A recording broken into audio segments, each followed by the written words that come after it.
Hey, welcome back, welcome back. I feel like I've been here before. What's up? Deja vu. Yeah, I feel like we've been here before. I feel like Deja this is vu. not the first time, huh? What's up with it? Nice to see everybody. I'll give you guys a chance to say hello to everybody. How's everybody doing? Hopefully everybody's okay. Um, Before we get started, I think I know we didn't do a shout out to my brother Michael, who was it? He died in New York, the actor. Oh yeah. And also, a real warm heart goes out to our brothers and sisters from Haiti. I know. Man, that's hard to stomach.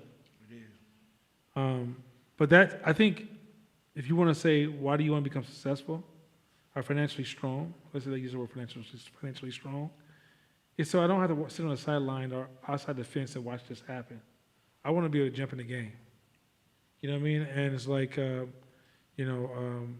whether it's black folks dying in Oakland, Chicago, and the rest of the United States, or whether it's what's happening to our brothers and sisters coming out of Haiti, I want to be a participant. And I think when you're economically weak, it's almost like you're watching the game of life through a box or through television, as opposed to being able to go live. You know what I mean? And so I just want to send my heart out to all the brothers and sisters from Haiti. Hopefully everybody had a chance to see the podcast we posted. We posted Baby Court. We posted the 26-year-old brother in the real estate game. These are some dope discussions from black folks. But I wanted to post it because there's a lot of wealth of knowledge in there and a lot of stuff for people to pick up on, as well as just to see other black folks who are performing or trying to perform or trying to have impact. There's an argument that says we're approaching a black renaissance again. And there's a lot of black people who are kind of saying, hey, why are we not in the game? And there's this desire to figure this out. And so it's what's so cool to hear is that it's just not happening in Oakland. But one of the brothers who are talking are from Texas. They got a movement happening in New Orleans. I'm sure New York is always, East Coast is always getting down. And I'm sure Chicago, you got people that run hard. As a matter of fact, the brother who's 26 is from Chicago. Mm-hmm. So hope you guys got a chance to listen to the podcast. If you didn't receive the email, you can also go on the portal and the podcast. It's a few podcasts we posted that are in the portal. But we're going to get the podcast game rolling again. And the reason we get the podcast rolling again is because I'm starting to notice that the new students are starting to think that me or you, some of these ideas that we're pushing that makes them uncomfortable, they sort of think that it's just being authorized by me and you. And I want folks to know that, once again, I say this all the time, we're part of a big fraternity of thought. So what you're seeing between me and Court is us sharing with you the ideas that we subscribe to produce what we produce. We're not sharing, I'm staying away from a lot of personal opinions in class. But a lot of ideas that I share can sound like my personal opinion because you'll come to class and you hear these ideas that feel like you're in a forest of fruits and all you can eat, and then you go home to the desert of thoughts, where people are not just, because we don't have entrepreneur dialogue in our community. And depending on what part of the community you live in, it can become really, really naked, really, really scarce. And so I wanted to post these podcasts because, there's this theory. It's this theory that says, and this is a very important theory, I'm not going to take time to explain all the details and layers to it. But let's say you have a huge jar full of blue marbles and one red marble. Well, let's say the jar is the size of a 3-story building, and say there's only like a couple of red marbles, but there's all these blue marbles. Well, if this is your first exposure to marbles, we okay? Okay.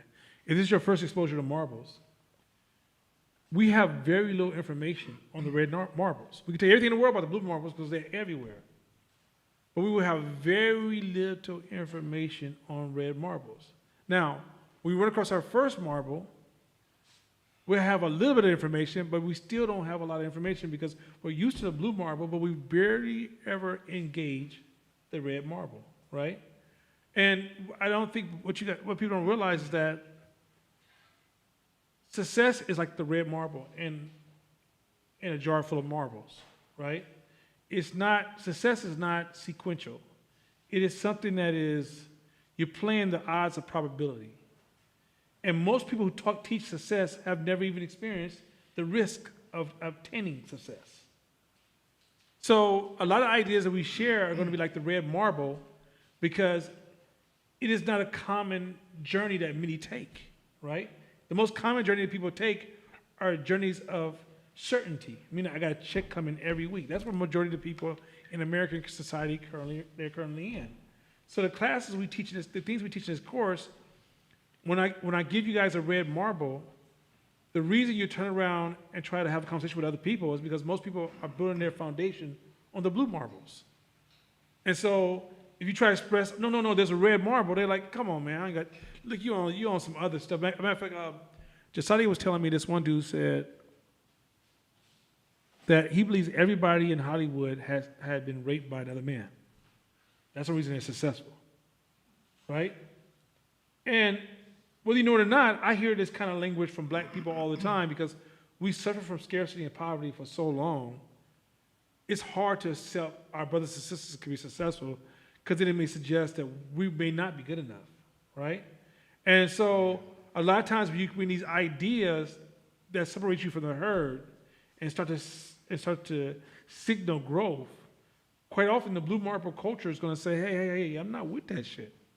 So I want to like broaden your exposure to these red marble ideas by posting podcasts. Like I stopped posting podcasts from people who are just purely inspirational. If I do, I tell you this is an inspirational piece, right? But I try to stay away from just pure inspiration because that's the sheep in wolf's clothing, right? Let me share a complex idea with you. Let me have some fun with y'all. Darwin theory is the natural order of evolution. Everybody know about the Darwin theory, right? So the strong will survive, and the genes of the strong, those who survive, inherently will grow and have these genes that will produce a stronger group of people, and then those will continue to grow. Or in Darwin theory, seeds grow to be trees, right? In economics, that's not true. It's not true. But we approach it like that all the time. We'll say, oh, this person's good in business because they're successful. This person is not good in business because they're not successful. What we're missing in economics is that there's a rule of randomness. And randomness says that a fool could be successful for a season because he had random opportunities, he had to be in the right place at the right time, and luckily stayed on court. Say I'm working with Court and Court's blowing up, and then I happen to say, Court, I can make this one item. And Court says, look, I'll put your name on it. And then I'll blow up. And then I run around and say, I'm very, very successful. But 10 years from now, I may fail because I wasn't able to I captured success by the wind of Court or by an opportunity that was afforded to me, but I really didn't have intelligence for success, right? And so what a lot of self-help cultures suggest is that if you're strong, you will survive. If you follow these steps, you will achieve success. But the real world says you could be a perfectly strong company and fail. That's how the real world works. The real world says that you could be an absolute fool and be successful. Doesn't mean you will be long-term successful, but many of us will never stay around that long to measure or be that close to an individual to say, oh yeah, you're successful, but it's not like you're that person, right? It's like, think about this. It was very hard for us to accept that Donald Trump is not brilliant. Because our brain has this Darwin idea that if you're that successful, it's because you're strong. But it's proven in a world full of random changes and reactions that even the weak can win. Why is that important? Because when I listen to us talk, we validate stuff by wins.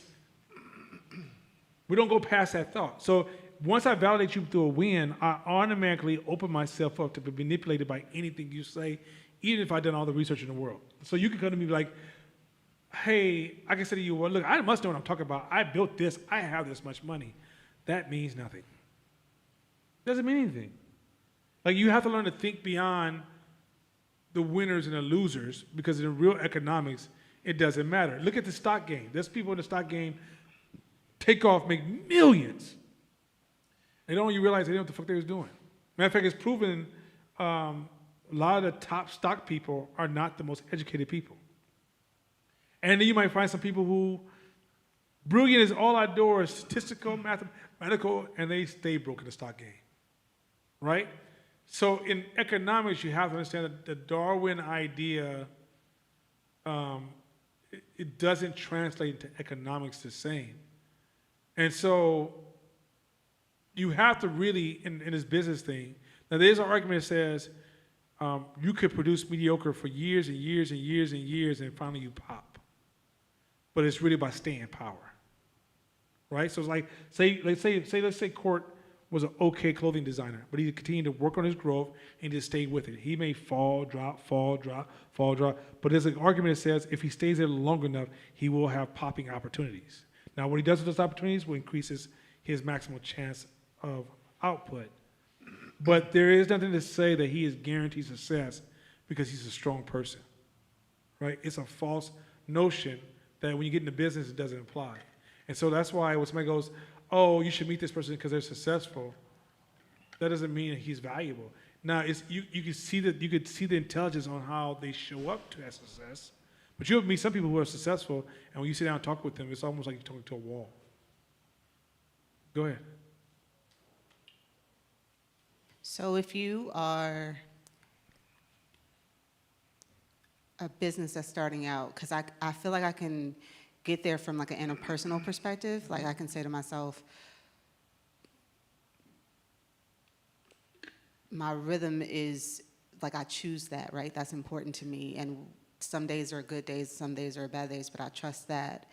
But if you are a business that's just starting out and it's not about,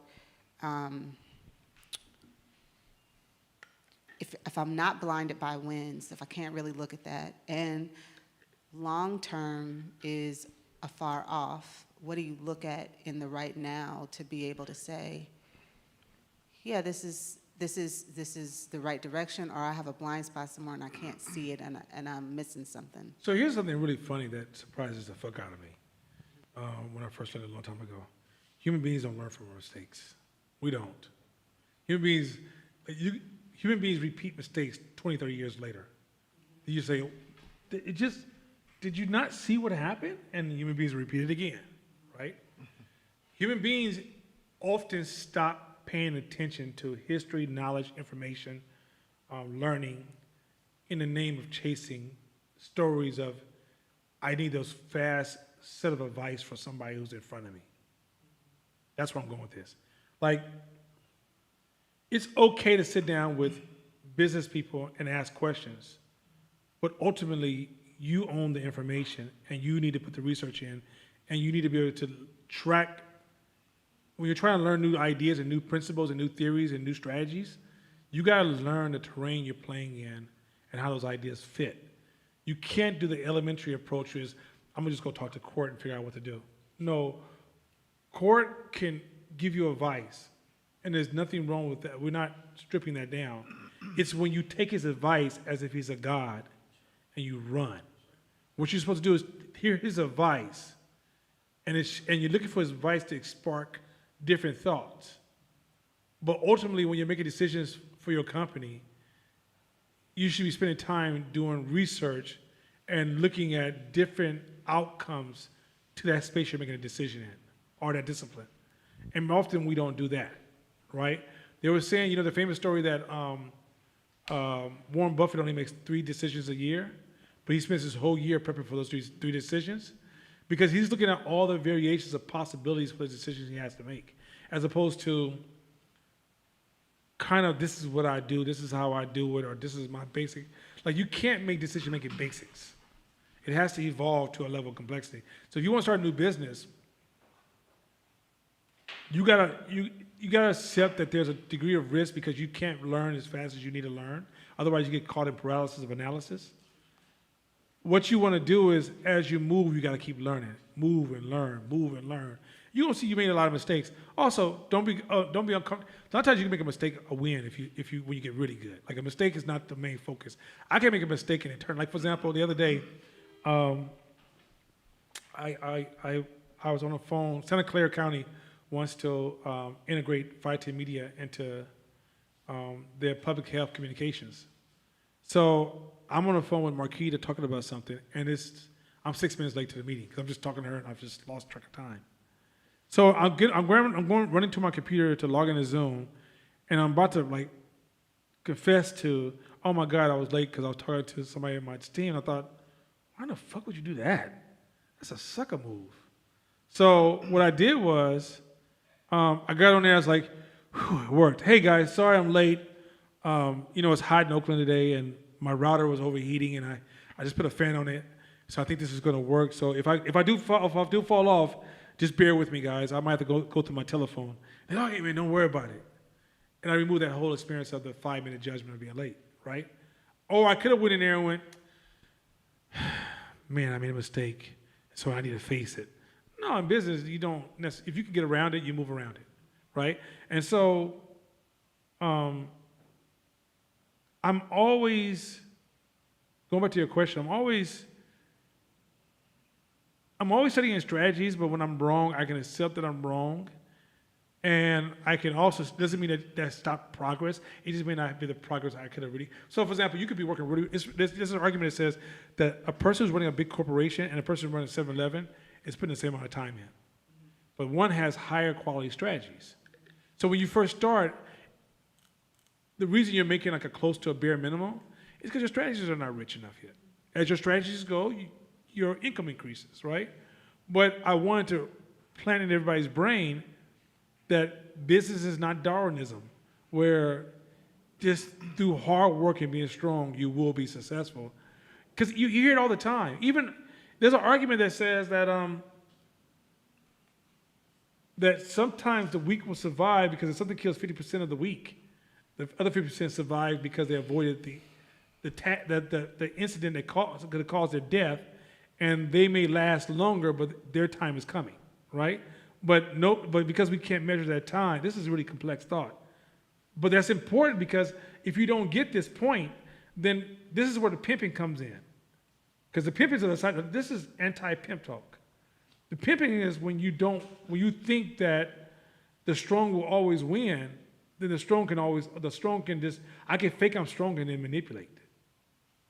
So once I take away the value of strength, I was like, oh, I got hella money, so I'm now the most valuable person. You can now look around the corner and see who you're really talking to. And a lot of times, you'll find that some people who are successful are trash. But if you try to have a conversation with them, it's a trash dialogue. They got there from like a one-trick pony. But the reality is that that's not going to be your trick. But if you don't know to analyze beyond that, you'll take everything they teach you as if, well, he said this because he got money. And I see it all the time in our community because scarcity got us fucked up in the way we think. And we don't realize how powerful scarcity is, right? But scarcity really got us fucked up. And so so people come to our communities all the time and they sell snake oil because all you have to say is the person selling snake oil, they made hella money. Think about they do it in the pyramid groups. You know, look, he made all this money, so he knows. No, he does not fucking know. And he still could have really made that money. It doesn't, both of those ideas could be true. He could have made all that money and he doesn't know what the fuck he's doing. Because that's the rule of economics, which says that everybody who makes it to the top ain't necessarily the best. But this is a story that we sold all the time, success is of manipulation, and we can waste a lot of time going down these roads where we spend all this time with people learning, and at the end of the day, they had nothing to offer us. I want to throw in there too is the word privilege, right? We typically use the word privilege towards white people and white privilege. In business, the goal is to use the fuck out of your privilege, as much of it as you can, all of it. And so everybody has a different privilege. Some people's privilege is they're hyper intelligent. So another's privilege is that they're super beautiful. So when they walk into a room, they just command it, and people say yes to them. Like some people's privilege is numbers just come to them. They're great with numbers. Like there's so much, everyone has leverage and advantage or privilege that they can use in business. That's why it's not useful to pull a recipe from somebody like that. Say, how'd you become successful, Nana? Like, because all the recipes and the privilege that comes with Nana and his genetics and who he is, that incorporates everything he does. So you got to figure out what your privilege is, what you're good at, what are the intangible things that you bring to any table that you can magnify to help you accelerate your business? Because that's what, remember we had a conversation before, maybe a few months back when we first started this year's class. And it was like, that's why I say life is fair. Because there's not one way, it's so many ways. And the weak could win, the mediocre could win, the excellent can win, the geniuses can be homeless. The geniuses can be at the top. Like it's so many variables that that's what makes life fair. So if you're on a journey for entrepreneurship, just think about the amount of chess moves you make every day. Like if you've been in business 15 years, this company, 15, 16 years, and you've been working on it every single day, right? So think about that. That's about 10,000 days or so. So think about 10,000 days and 10,000 chess moves between him and Mashama, a person. So like that's just daily growing and improving and tweaking and upgrading and falling and failing and trying again and that's what it is. And backing out of the formulas or the get rich folks who say, oh yeah, like, you know, here's how you do it. Yeah. I mean, you know, I think it's also an illusion to think anybody's special in this game. Nobody's special. Matter of fact, the dopest person you can think of was you at one point in their life. The difference between you and that person is time and commitment, right? Just time and commitment. Like literally, that's why it's almost, you know, oh man, I had a dope conversation with an artist. So I had this dude is an Asian dude that was coming by. He was selling, I think, Sonic internet service. I think it's Sonic. And so it was one of the days I was sitting on my porch. I just finished reading an article, or reading some work I had to go through. So sitting on my porch, I'm processing the thoughts. And he walks up, he's like, hey, you want Sonic? I was like, nah, we good. And I said, yo, man, you Asian, right? He's like, yeah. I said, which one, Chinese? He's like, yeah. I said, cool. I said, hey, man, what do you think about Asian hate? I know this crazy-ass question. You don't even know the fuck I am about Asian hate. And then we became cool because we had a cool dialogue about the whole thing, right? And he happened to be one of the Asian kids that we grew up with, the ones that kind of grew up in our community. So, you know, he has a lot of people that I knew that he knew, and we started having some cool conversations. And then I was talking to him, and he's a dope-ass photographer, right? This Asian kid is cold. So he showed me his work, and I was like, yo, my man, you hella cold. And this is the advice I gave him. I said, do me a favor. Put your head down, turn your ego down, and don't compare yourself. So he's like, yeah, but sometimes, I said, yeah, I know it gets difficult. Sometimes you're like, why did he get a job? Or I'm better than him, or he's not as good as I am. And I said, don't do that. So he's like, yeah, I try. But watch this. So I said, hey, let me ask you, what's the most you ever made on a job? This dude, I said, his photography, fire. So what's the most you ever made on a job? I said, what, 5,000? He said, I wish I could. The most, maybe 1,000 at the best. So you ain't even, with this kind of quality of work, you never made it 5,000. He said, yeah. I said, when I watch this come full 60. I said, why not? It came down to this. I don't think I'm ready. I don't think I have the right equipment. I don't think I'm technically on point, and I don't think that I'm good enough. I said, so it's all fear, right? Well, no. Okay. Yeah, it's fear. I said, okay, cool. You know why you have that fear? He said, why? Because the same brain that's always saying, judging everybody else, that same brain is going to judge you when it's time to ask for your money. And it's going to shrink you. So if you had put your head down and learned to just celebrate everything around you, good and bad, then when you show to that space, you've been organically richer. But the reason you destroy by you comparing yourself to everybody, when it came time for you to come to the table to ask for your money, you went into self-comparisons. Oh, I'm not technical enough. Oh, I'm not this. Oh, I'm not that. Oh, I'm not this. I'm looking at his work, and this dude should be in like National Geographic, like type quality work.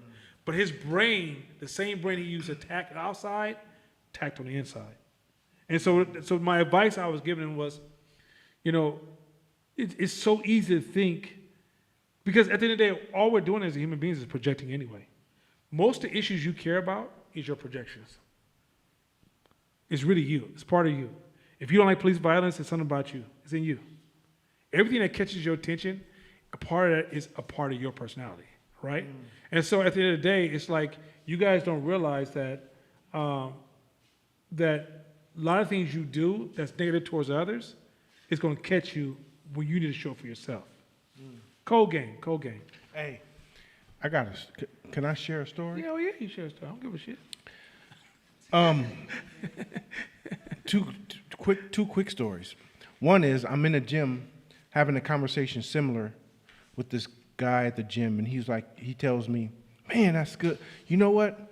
I need to introduce you to somebody. I was like, for real? He's like, yeah, it's a brother who be in the gym all the time. He be dropping knowledge, man. He just be dropping knowledge. I think y'all would be cool. Y'all would be good together. Like y'all need to talk. I'm like, for real? What's his name? And he was like, couldn't think of the name. And I was like, he described the build. I'm like, oh, is his name Nana? He was like, Nana, that's it. He's like, yeah, like you should come to this class he talking about. I'm like, for real? He's like, so he's searching it up on his phone, right? And he can't figure out the name. I'm like, so I'm playing with him. I'm like, I think it's 510 something. He's like, yeah, 510. So he's going to 510, and I was like, I think it's 510. Hope, yeah, Hope. So we stumbled through 510hopefoundation.org, and he's scrolling up, and he scrolls like, yeah, this is a dude right here. And then he scrolls up a little bit more, and he's like, this is you. I'm like, I know, bro. Yes, bro. Like, so you need to come to class. This is at Bayfair. Oh, wow. The little short, light-skinned dude he wears the sunglasses and the hat. Oh, yeah, he was homeless, and now he has his own janitorial service. Yeah. Oh, man, fucked him up. Yeah, I just had to share that. That's a good story. Side note, this is gonna be the last class. I'm gonna actually, we may come back if we get a chance, but we're gonna move to emotional agility. So we're gonna replace.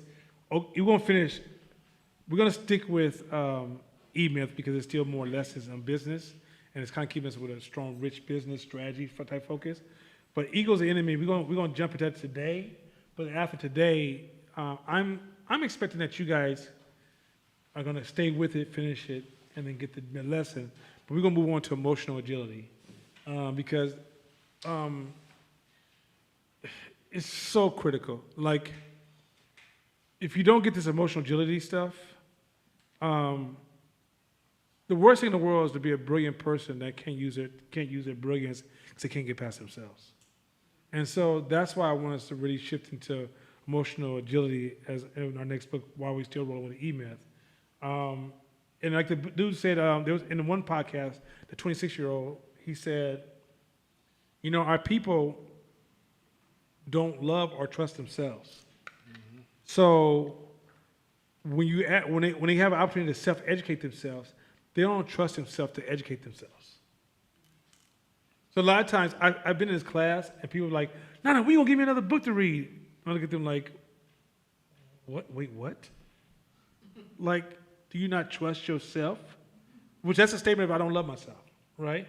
And so hopefully you guys trust yourself to finish Ego's the Enemy. Hopefully you trust that you can do it. The book is not like some of my scaling books, which really does give you a headache after about 1 hour reading it. But Ego's Enemy is straightforward.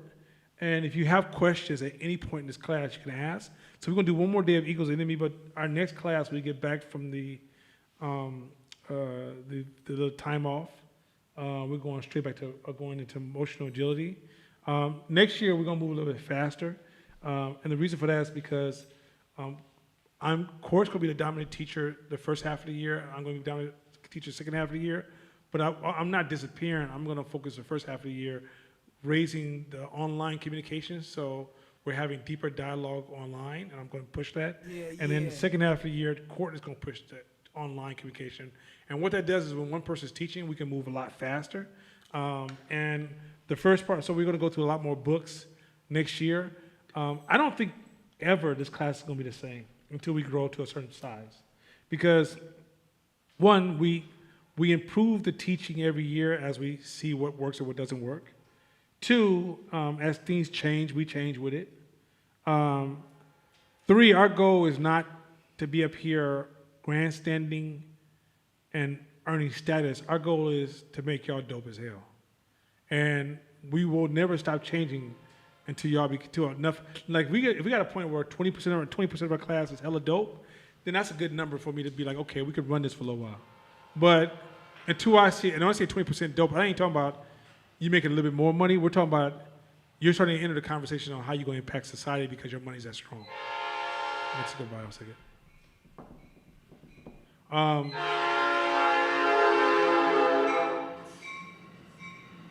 So, I want to make sure that we're always evolving. We're always working on serving you guys.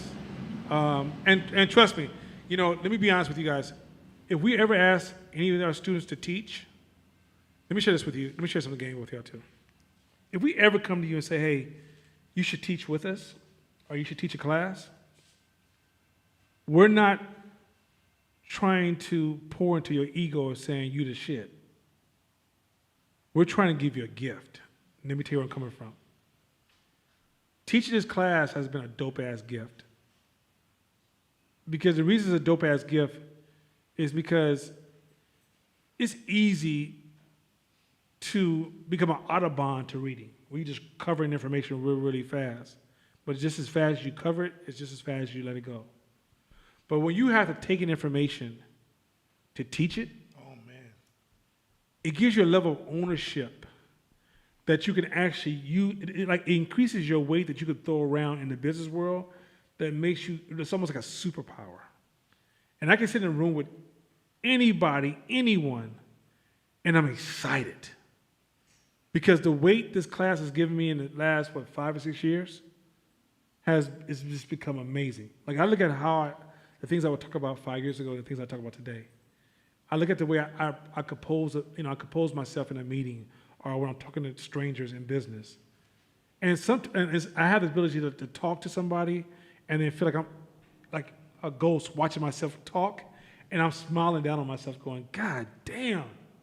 And it comes from, by me being a servant of yours, I'm becoming a leader in a community. Mm-hmm. And so if we ever invite you to become a servant, we're actually blessing you to become a leader, because the gift is going to be yours. Mm-hmm. It's only the fool who thinks they're sacrificing for others and there's no benefit to them. Mm-hmm. This is the dopest role to play. Servicing your people in an area of your genius or area that you love is the ultimate gift to yourself. I need to second that, though. It's just like I never would have thought that I would receive as much as in my mind that I was given. Never would have thought. Yeah. It's like having, you giving birth to a child or, a son or a daughter, and you think about all the work you got to do, feed, wake up, diapers, shitty ass diapers, this, that, food, money, but when you calculate it all up, you get back so much more. And it's the same with this class. It's like, I fell in love with this class and the process of teaching it, because it's helped me survive through the pandemic just emotionally, because you have to show up. And the amount of intangible subconscious game that you have, it just shows up. It just shows up. Even in dark times, where your normal self goes into, your dark places. But then you got just a voice sitting there that's already been primed because it's been teaching, and now it's teaching you. You're like, oh, okay, you're right. All right, let me get my ad. So I just want to double down on that. It's Yeah. amazing. Yeah. Yeah. Amen, So in the future, that will happen because we plan on expanding stuff. I am seriously committed to eventually expanding Hope into the schools, and I'm also looking at some point expanding the idea of Hope into different locations where there's huge black populations, and being able to show up in these communities and have impact. And so, yeah, I just want to share those ideas. So, with that being said, let's jump into Ego's the Enemy. This is going to be our farewell to it. We're going to run this one out. But I feel like we just stayed in Ego the Enemy a little bit too long. That just doesn't seem, to those who don't, because this is one of those books that it has so many layers of lessons in it, and you think you might got it, but trust me, you don't. You don't. Ego is something that you're going to have to always grow in your understanding and its impact upon your decision making, your character, your self-perception, reality, the way you judge the world. Your ego is going to be a constant thing you got to keep your finger on the pulse of. And if you don't keep your finger on the pulse and you ever get so cocky to think you got it, it's when you will fall back so fast. It's like working out, right? It's like if you became, let's say you trained with Shakina Cassandra for some suicidal reason, and you got the body you wanted, and because you got the body you wanted, you said, well, now I got this body, I'm gonna just start training and just gonna get out on the strip and enjoy the tank tops. Well, that'll last for about a summer. And each summer that goes by, it's gonna look really different. And because you thought once you invested in growth, growth is just gonna stay. Mm-hmm. Growth does not stay. Growth is a lifetime investment. You're choosing to be brilliant. Brilliant is not something you become and then you can stop servicing it. Brilliant is something that you have to maintain and always grow, because just when you think you know everything, you finally realize you know nothing. Mm-hmm. And so it's really this thing where, because I've had people come in this class like, yo, no, I think I got it now. I think I'm good now. Shit. And I'm like, yo, if you're in this business stuff, you never stop this. Like, there's no, I read 100 books, I'm done. I read 1,000 books, I'm done. I read this particular book that our court gave me a certificate, so now I'm ready. That's an illusion that you bought into. And unfortunately, when they designed schools, they weren't designing schools for us to raise Solomons and wise people and people who could move the earth and change the world. They was raising people who could service industrial jobs. And so many of you guys have industrial job principles on how life is supposed to work, when life is supposed to be about, if you really want to be a high performer, what's that old phrase, study to show yourself approved? You got to put your time in. Mm-hmm. And when you stop studying, you're not approved for this anymore. And just don't assume you got it. You will never have this. Even for me, if I stop studying long enough, I will revert back to my means, which is my means, and our means is your cultural norm. And our cultural norm is flooded with slavery, Jim Crowism, and crack era. So that's when you will revert back to that so quickly, it'll make your head spin. And so you have to, because just as much stuff you learn in this class, you forgot in this class. And so it's really a practice thing. And as you bake things in, as you normalize certain things, as you add to those things, then you grow and evolve. But once again, it's like, if you're not baking things in, you could be brilliant because you haven't been hit in the mouth. And as soon as I put you in the game and somebody hits you in your mouth with full power and full pressure and 2 falls out, flies at your mouth, you go right back to the windmill because all you really know. Mm. Yeah, I was watching a fight, MMA fight, and he said a similar thing. He was like, the guy knocked the other guy out, TKO, 3rd round. So the commentator was like, hey, that was a brilliant display of punches. So how'd you set that up? And he was like, to be honest, right before that, he accidentally poked me in my eye. So I literally couldn't see. I just closed my eyes, and it was all about the rhythm of my training. Wow. So I just swung based on where I felt him, and just my conditioning is what made me do that. And when I opened up my eyes, he was on the floor. He straight told the truth.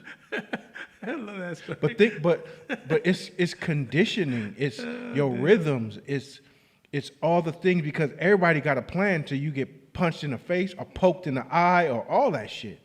And so then when it goes off plan, then you're like, wait, that wasn't in my plan. Shit. But it's your conditioning. That's not in the book. Like that's off topic. That's not in the script. Yeah. That's why I love this class, because it teaches entrepreneurial thinking.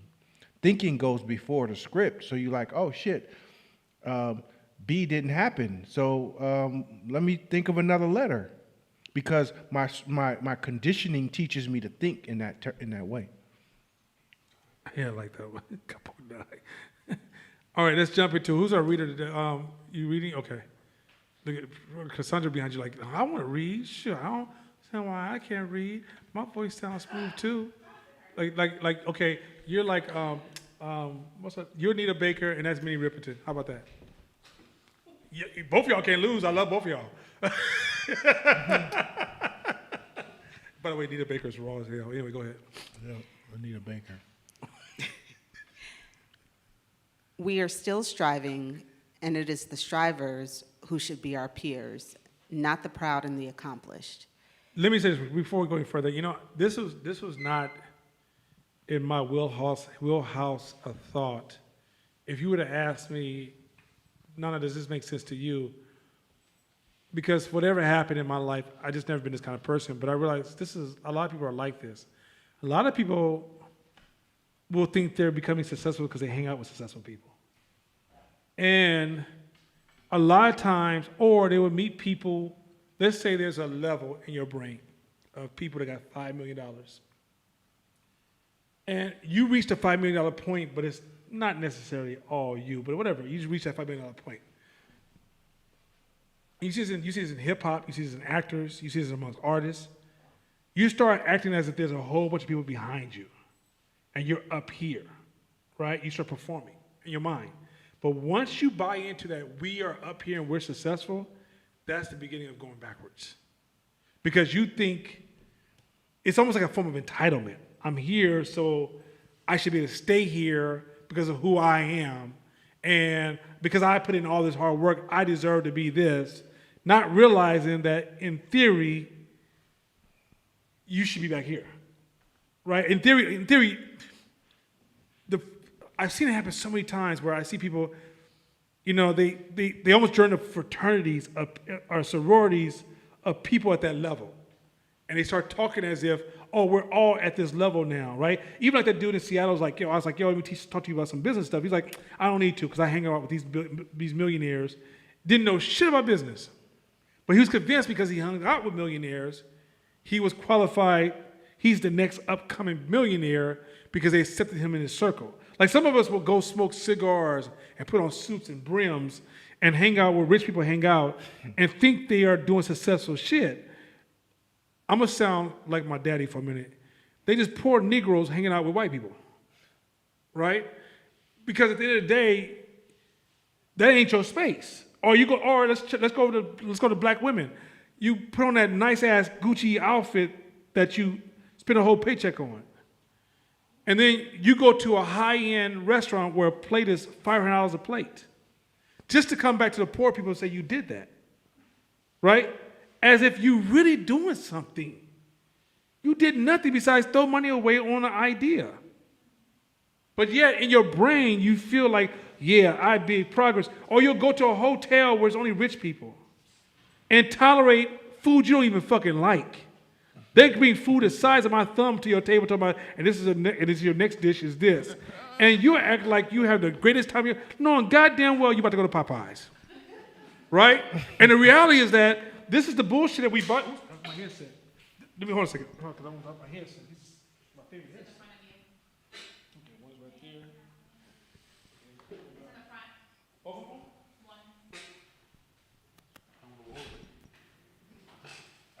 Bruh.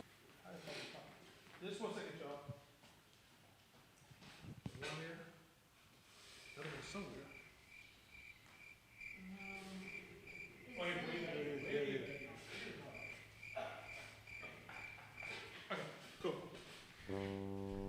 And so you don't want to hang around people like don't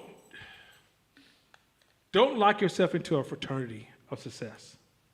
You can have successful friends, you got poor friends, you got middle class friends. Depends on how they fit in your life.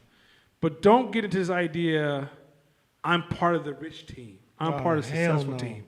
It happens so, Man, and quit it's, that shit. it's not something that happens because you're just a fool.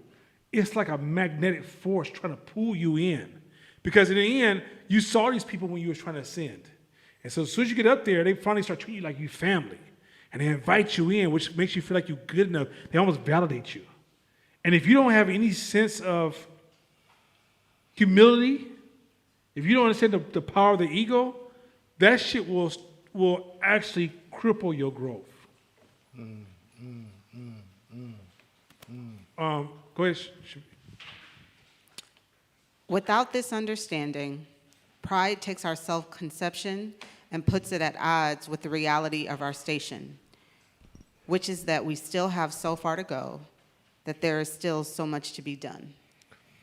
That's what happens. You become lazy.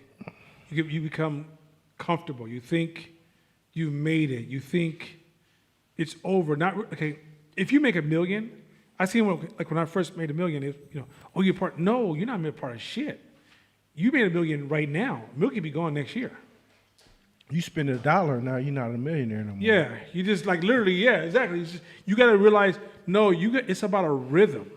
It's about putting your head down. It's about moving forward. It's about building smart systems. It's not about, and I said that pride is a cold game. I got so many friends right now who made money and developed pride, and they started to plummet so fast. I got friends right now who can't even get past their pride. They tell me I can't get past it. And the thing is, no cap, and I'm saying young cat's words, no cap. But the reality of it is, it's something you have to manage. You have to actively manage it. Yeah. Because being a black person in America, you start entering into a very, very small circle. And so sometimes subconsciously that can start speaking to you. So you have to actively manage it and check yourself at the little things. Because if not, you go unchecked. You go 2-3 months without checking yourself, and how did I get here? Why did I just say that to that person? That's hella rude. Like, you have to once you start playing in that space, you have to every day say, how can I be of service? The word servant, the word servant and being of service has to be at the forefront of your brain and your mind, because it's easy to fall into that trap.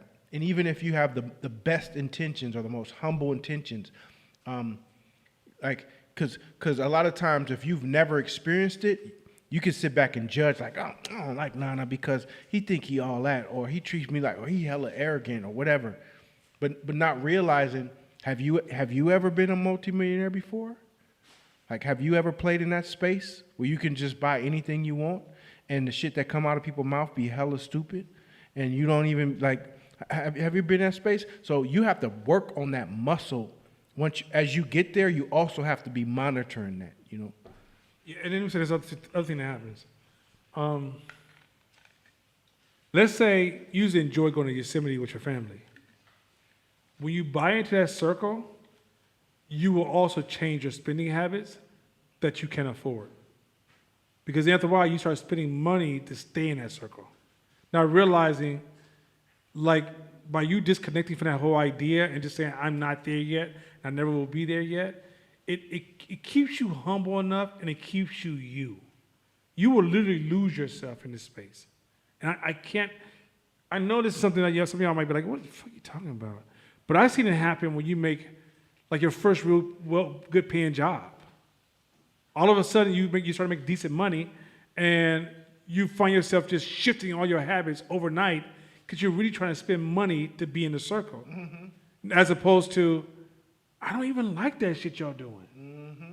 Mm-hmm. I'm a manager now. I can't hang with the non-manager. I only go to the managers' houses and we kick it. Like, stay authentic. Plus, black culture, the term black culture, as we talked about before, it's evolving because we created it. So what is it?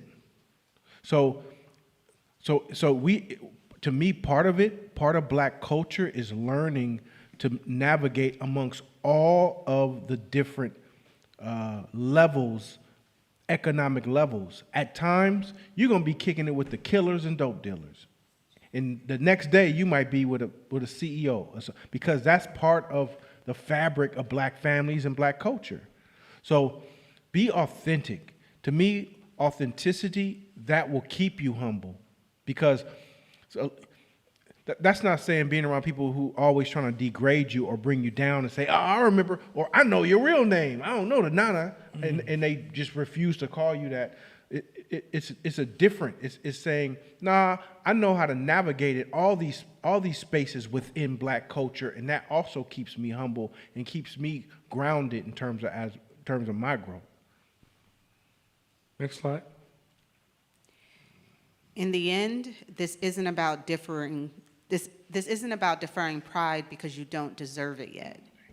It isn't don't boast about what hasn't happened yet. It is more directly don't boast. There's nothing in it for you. That's pretty. When you start boasting psychologically, all you're trying to do is respond that you don't feel like you're good enough. If you need to boast that much, take some time. Okay, if you have this strong urge to boast, that means you got more work to do. In one of those podcasts, they've said what we said in this class all the time. He said, before you work on your business, work on yourself. Before you work on your business, work on yourself. And working on yourself is working on your business, right? A lot of us think we look at business like it's a car, a machine that sits outside of our house and we can engage it when we want to. When really, business is an extension of ourselves. And so, when you feel this urge to want to brag and boast and flaunt in front of the people, you have a deeper issue going on. And why that's important for you to deal with it, life is like this.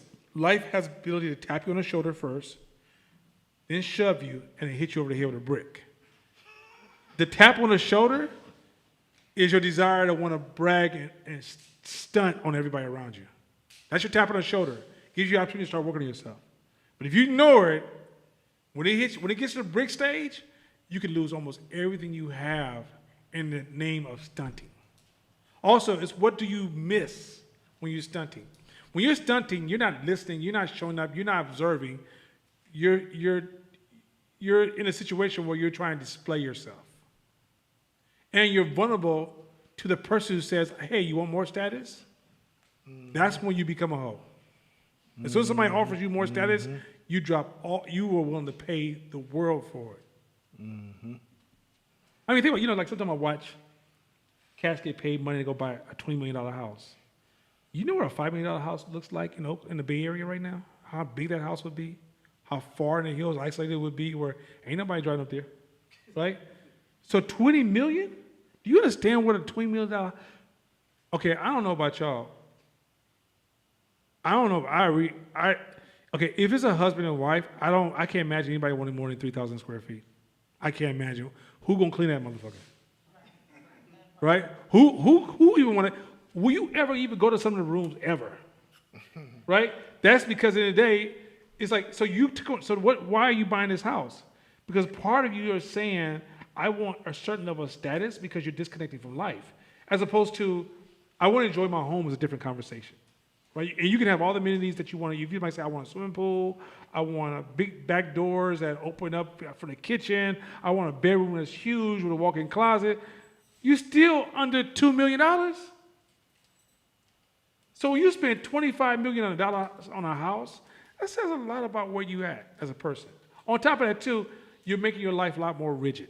So if something happens and you got to take a dip, the cost you have to pay for that dip is huge. Huge. I wish, man, look. Anyway, unless you say, if you somebody like Obama where people will be running up on you all the time, you got to spend money, but Obama doesn't buy that kind of house anyway. Keep going. To be both a craftsman and an artist, to cultivate a product of labor and industry instead of just a product of the mind. It's here where abstraction meets the road and the real, where we trade thinking and talking for working. So,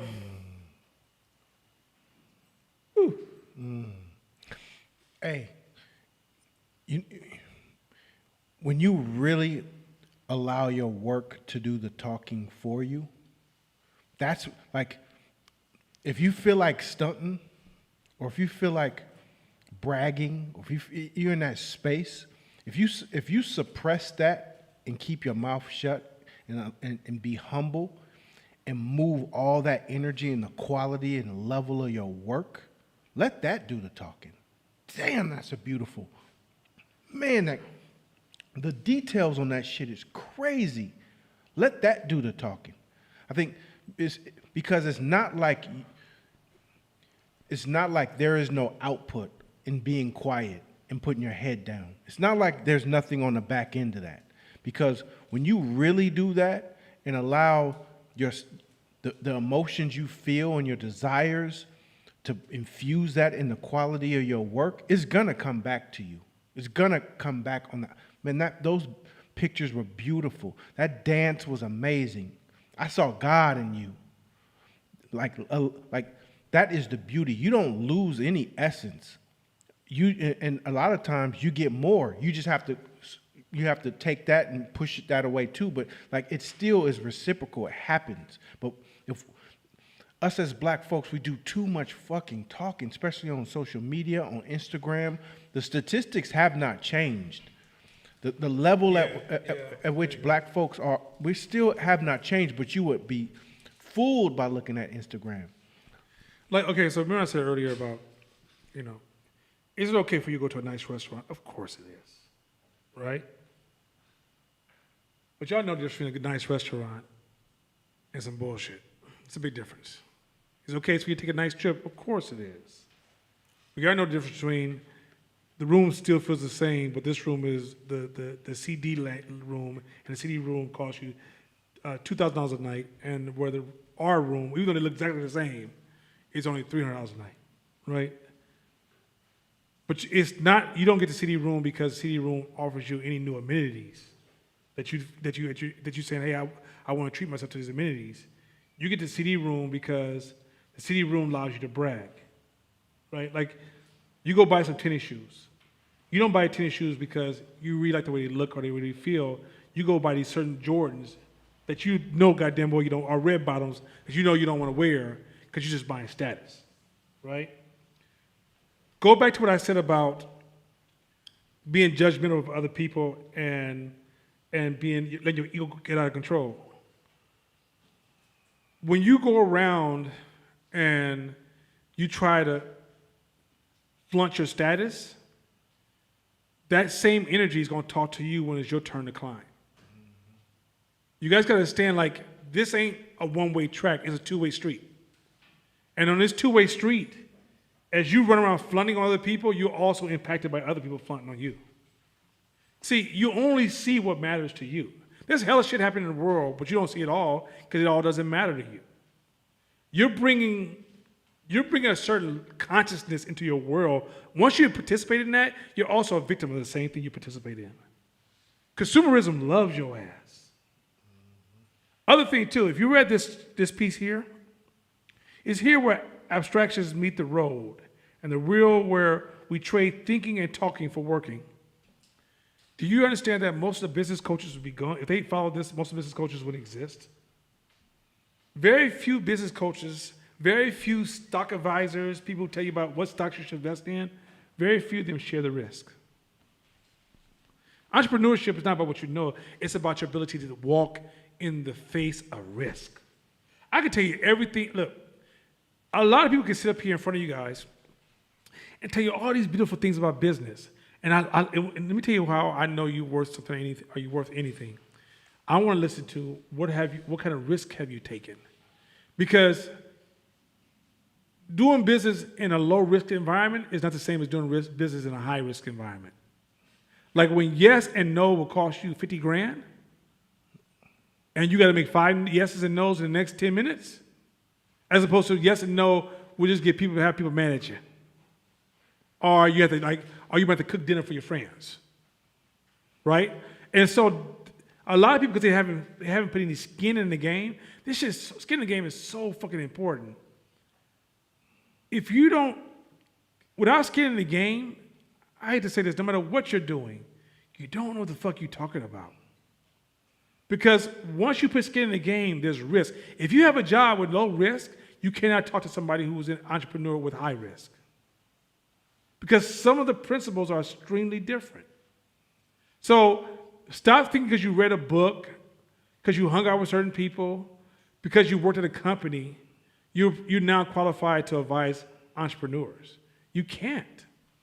You gotta be able, it's like learning how to shoot a gun at a range is one thing, but let me put you amongst gunfire in the midst of a battle. Can you shoot with the same level of accuracy? And 9.9 times out of 10, no the fuck you can't. So that guy who can shoot under fire and hit his target time and time again, that's the person we want to talk to. The person who tells you about perfect shooting in a nice, cool, air-conditioned room with earmuffs on, man, fuck what that person is talking about. I told you about the story when my dad hired that security guard. Yeah. You share it again. This just Same the class thing. hasn't heard it. Just your story. Great story. My dad had an altercation at the restaurant, which involved a gun and him pulling it out and discharging it on somebody who tried to rob the store. So they advised him to get security. So he gets a security guard. This is the 80s, so karate was big. Black belt, black man, this brother who was a black belt, and I mean, this brother was fly, like moves, and he would take me in the back when the restaurant was slow and teach me all these moves. And I was infatuated with this brother. Like, he was amazing and taught me all these moves and these steps, and I had the staff too, and like he wanted to take me to competition and all this shit. Then one day, an event happened. A homeless crackhead, the t-shirt, no shirt crackhead came, starting shit in the store. So we all like getting popcorn, like, oh, it's about to go down. Like, he about to fuck this dope fiend up. That dope fiend beat the brakes off of this dude. Beat the brakes off of this karate dude. And my dad is standing there like, use your karate, motherfucker. Use your karate. And it's like, what have you been doing this whole time? Like, you've been training with your shadow and in class, and you look good, but it's a completely different situation when you in the heat of it. So how much have you been battle tested? Entrepreneurship to me is like, let's talk about your losses. How many of them have you had? How many crashes and burns have you had? Like, that'll tell you some shit. And how'd you bounce back? How long did it take you to bounce back? Because if you ain't had none, man, don't even talk. Let's not even talk. Like, what did you sacrifice at the beginning? Like, what did you sacrifice? How much did you have in your bank account when you first started? Like, a group of entrepreneurs who really with the shit, everybody got that story. Everybody got that story. Oh man, I remember I was in my Volkswagen. My line was underneath the E on my way to a business meeting. And if that business meeting didn't happen, it was over. Like, everybody got them stories. Yep. Multiple. Yep. And so that's a language that people who really ain't with the shit don't even understand. You look crazy. Like, we learned how to do stuff that would be considered illegal a couple times to get us back into legal spaces, right? But somebody who ain't never played that game before, they think about checking all the boxes. We like, man, I didn't check that box, that box, that box, that box. Then when I got here, I started checking some of the boxes. Then when I got here, when I finally was able to check all those boxes, I was like, whew, it feels so good to be legit. Oh my God, right? Or the first year, you like, taxes? What? I gotta pay taxes. Oh man, you would tell the government, leave me the fuck alone. They don't want to see me, right? So it's like you have all these issues. But when you listen to somebody who's talking about success in business who ain't been through anything, they're like, yeah, so you pay your taxes, you set this up, you can create this special account, you have your investments over here. Investments? Motherfucker, I need a sandwich. I'm gonna invest. Right. Or they're like, Can you help me set up all my trademarks, and all my copyrights and all it? I'm like, so you want to add up these fees? So it's about $4,000 in just trademark and copyright fees just before you even put out a product. You better put your product out. Man, come on. Quit playing. Come on. All right, next one. Let's go. You guys also look very cute in your t-shirts Oh, don't today. do that. No, come on, Should man. be Don't do sure. this. I This really is- think come on, those don't do whole this. t-shirts are so cute. I just wanted to say that. Okay. Hey, man, go, move on, man. Yeah, Move what on. he Hey, talking about? Hey, I know. Hey, you better sit your buff ass down and get out this conversation. Go ahead. we got Morpheus in here trying to tell some jokes in the background. The Matrix You guys 4 are is the- coming out, so You guys he are had the to come. perfect. You're the perfect models for those tees. Wow. Okay, keep going now. Let's do it. Let's do it. You can't build a. See, Tone. Shabisha See, starting Tone, shit. I took Tone off my cap session. But Tone, I will come for you before this class is over. Just know that. Keep going. Watch me get Tone before this class is over. Go ahead. Twinsies, my ass. Go ahead.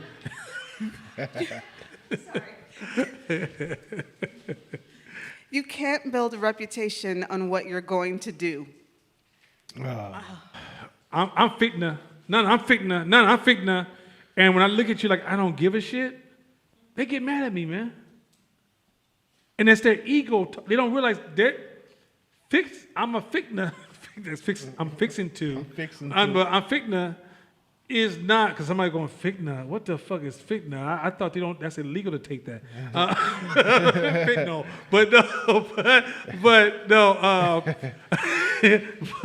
But I'm fitna do this. I'm fitna do that, right? People, no one cares in business. No one cares. We get you excited.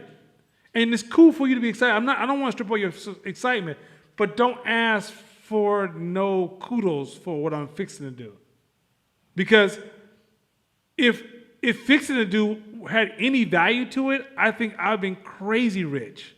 Because from the time I was 8 to the time I was 30, I was fixing to do a whole bunch of stuff. I didn't do none of it, right? And the reality is that a lot of people after a while, their brain starts thinking that because you about to do something, you are something. Mm-hmm. So you like, I might say, hey, what you doing with yourself? Oh yeah, man, I'm in the clothes industry. Oh, you're in the clothes industry? Yeah, man, I'm into t-shirts and all kind of stuff. Sportswear and everything. Yeah, where your store at? Well, now I'm about to open up a store. So, did you really do that? Mm-hmm.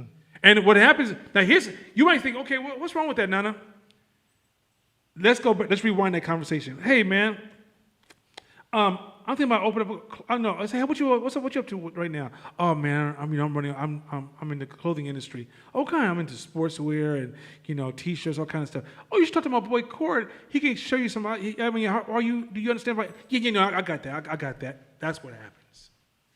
You start thinking you there, and you start blocking advice because who could tell you anything? Because I'm going to do this. I know I'm more qualified than you to tell me anything. Mm-hmm. And what also happens? You strip your brain, releases the same endorphins that it already happened. So when you're talking about what you're going to do, and you get the reaction from the people, what? That's crazy. That's dope.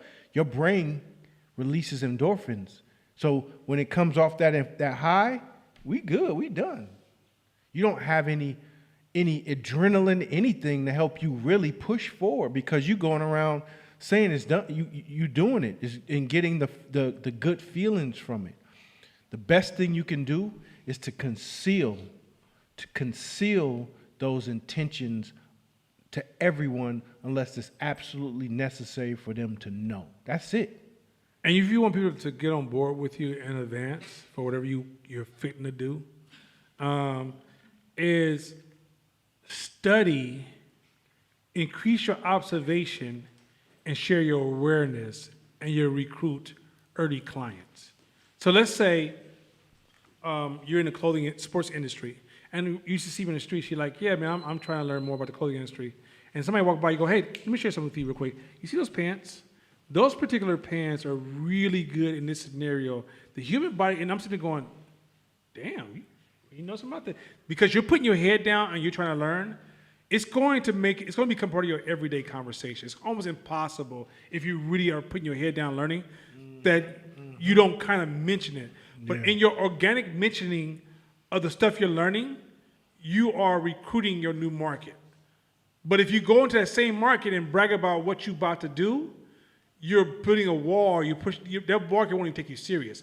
And the worst thing in the world is I get somebody who brag about a business, and then they start a business, but they never impress me about the business, and then they come to me about, can we do business? No, I don't respect you. I have no respect for you. But that same person, if I saw them for the last 1 or 2 years just growing and learning about their industry, and they say, can we do business? I'm going to be interested. Not saying we're going to definitely sign a contract, but I'm 50% there because why? I know that you take it just as serious as I would like you to take it. So stop bragging about what you do. Start sharing ideas in the areas that you're studying. Don't look for status by saying what you fit to do.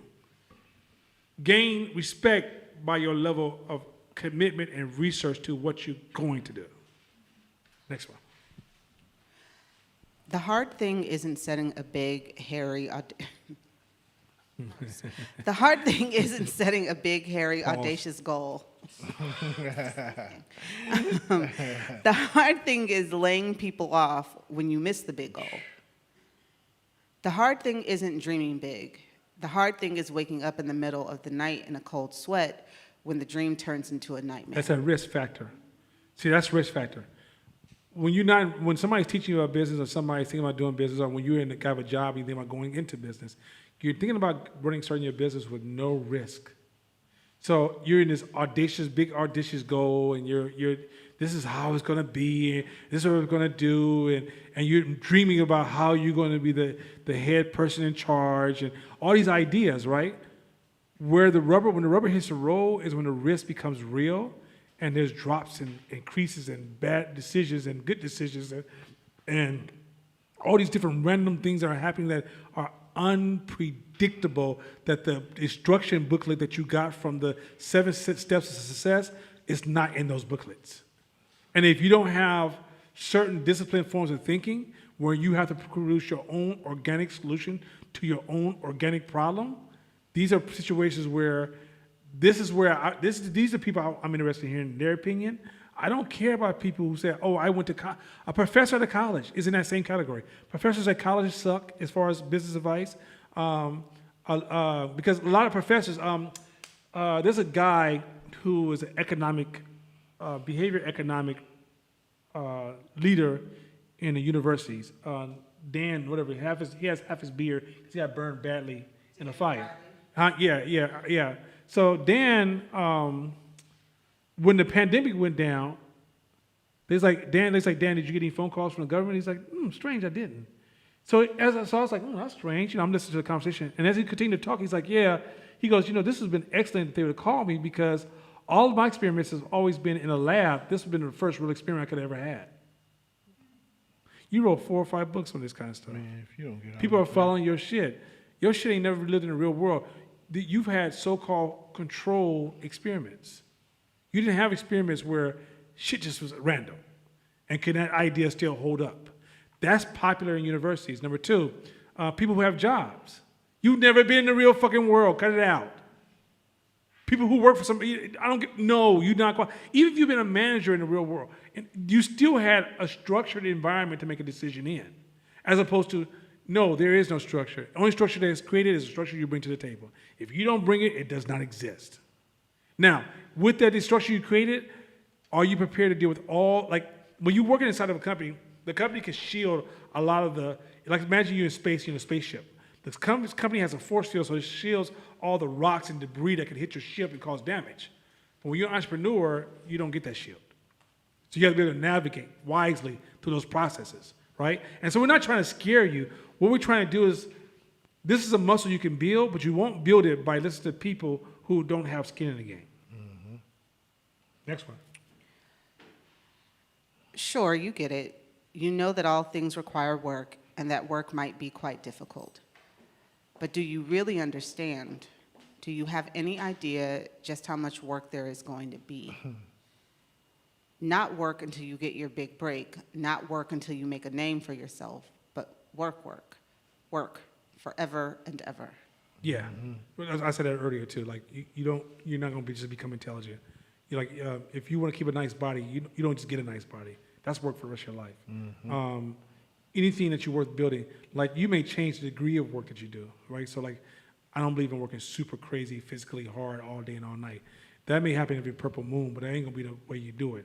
But in order for me to get here, I had to do that, right? You have to get grimy to get to this point where you can work less. You don't go from, I got an idea to I don't work at all, right? And because when you first start an idea, there's a lot of translating your idea into the real world, into other people's minds to uplift this new system.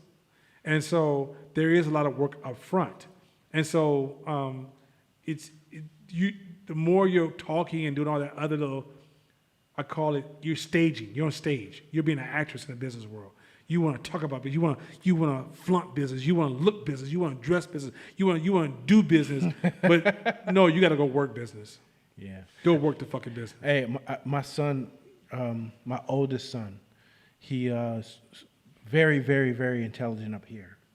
Always found ways to make, to get around, to do the least amount of work, to try to get the most effort. And I hated it because I'm a technician at heart. I'm a worker. I outwork everybody. That was my philosophy. So to have a son like that was always contention because, 80% of the time, he'd find a way to get it done, and I'd be pissed because I wanted him to do it the hard-working way. So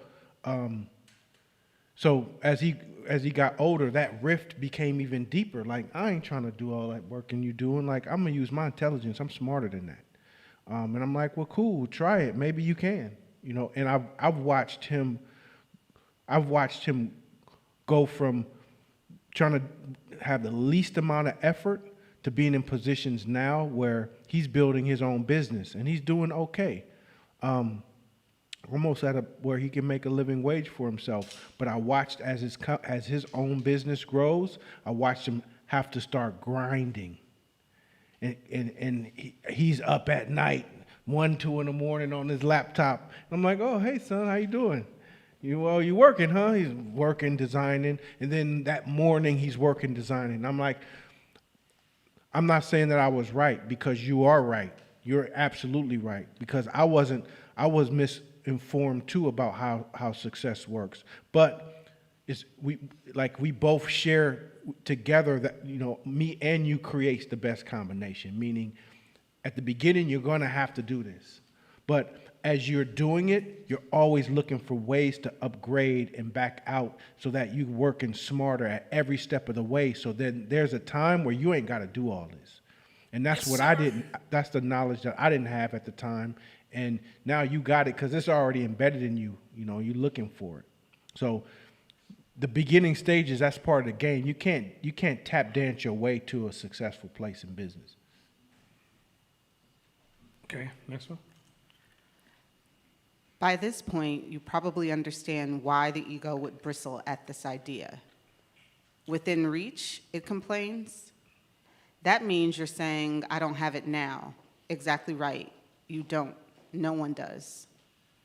No, let me share something real quick to it. So when I was talking to this dope Asian kid at the house, he was arguing or echoing perfectionism.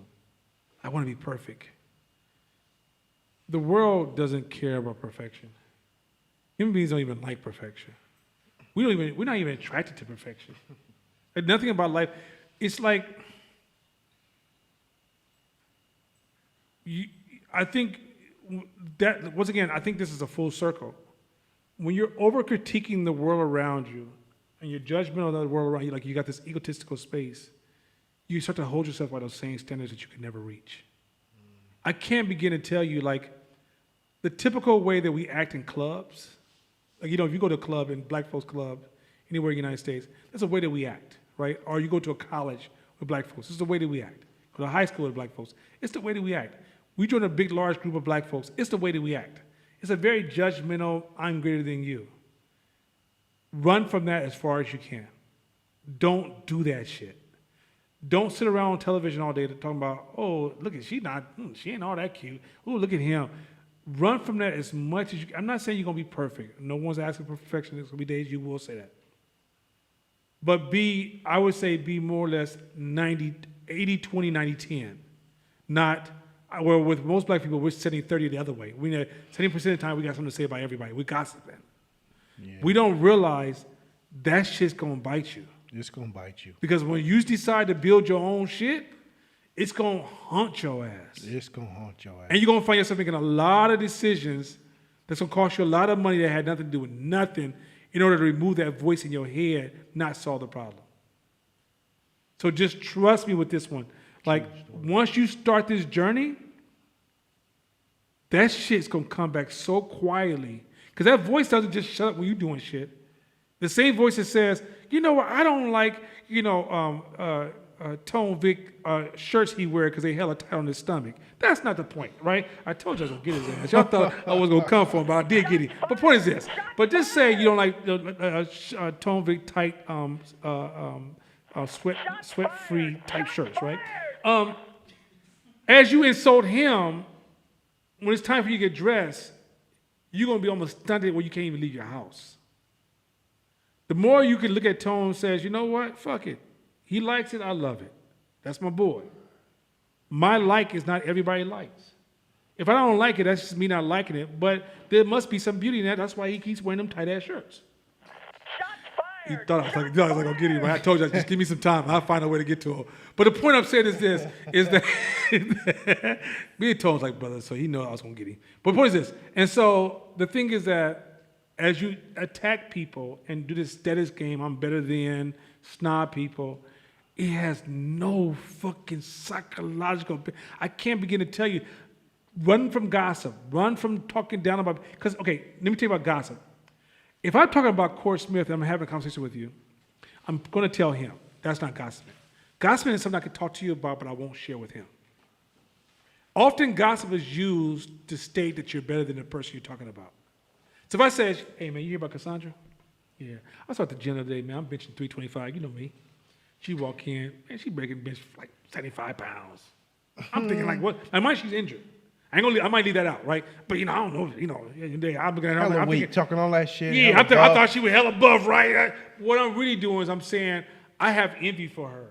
Right. So I need to shrink her to make myself feel better. Absolutely. Right? So now when I start to climb, I'm overconscious of I'm creating noise into my head because I'm thinking everybody's looking at, you ever been around people and they start making progress and like, yeah, everybody here, they hating on me. I'm telling you, I know people don't like me. Right.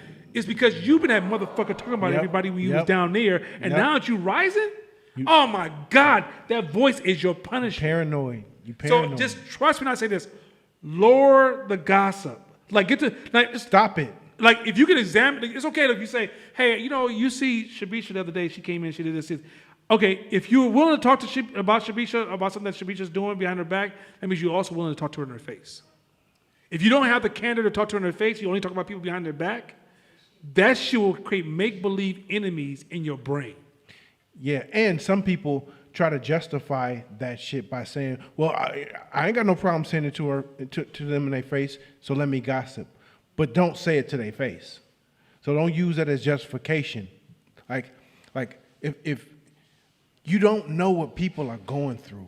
Oh my God, there You go. don't There you know go. what people There are you go. going There you through. go. Come on now. So, like, Come on. the struggle that a lot of our people have, you don't know what could have happened on their way to come see you, or their outfit, or the stains on their shirt, or how dirty they whatever was. You don't know what the context is. So, like, tap into your spiritual side and learn to have grace with your brothers and sisters. Learn to have forgiveness. Learn to have non-judgment to them, because you never fucking know. And when people, the thing is, if you've been a dirty ghetto kid like me, and you was the family, the broke family, or the poor family, or the family who didn't have a car, and we walked to church and all the shit and walked with Safeway bags, that was my family. You never forget the people, ever forget the people who showed you grace and love during those times, who showed you dignity during those times, who treated you normal during those times. I treat them like family to this day. So you never forget those people. So you be that person, and you'll be surprised how much genuine relationships you have in life, because you're that person. Side note, something came to me that's kind of hella dope. Somebody share with me a strong idea or belief that they have. Somebody in the room. Somebody give me an idea, belief. Somebody. I know y'all have one. Don't act like y'all ain't got a strong idea or belief, something that you really believe in strongly. Somebody share one with me. I'm going to give y'all a game as soon as y'all stop being scary. Give me something Just a belief that I have that about you what, really strongly believe in, almost would offend you if it went the other way around.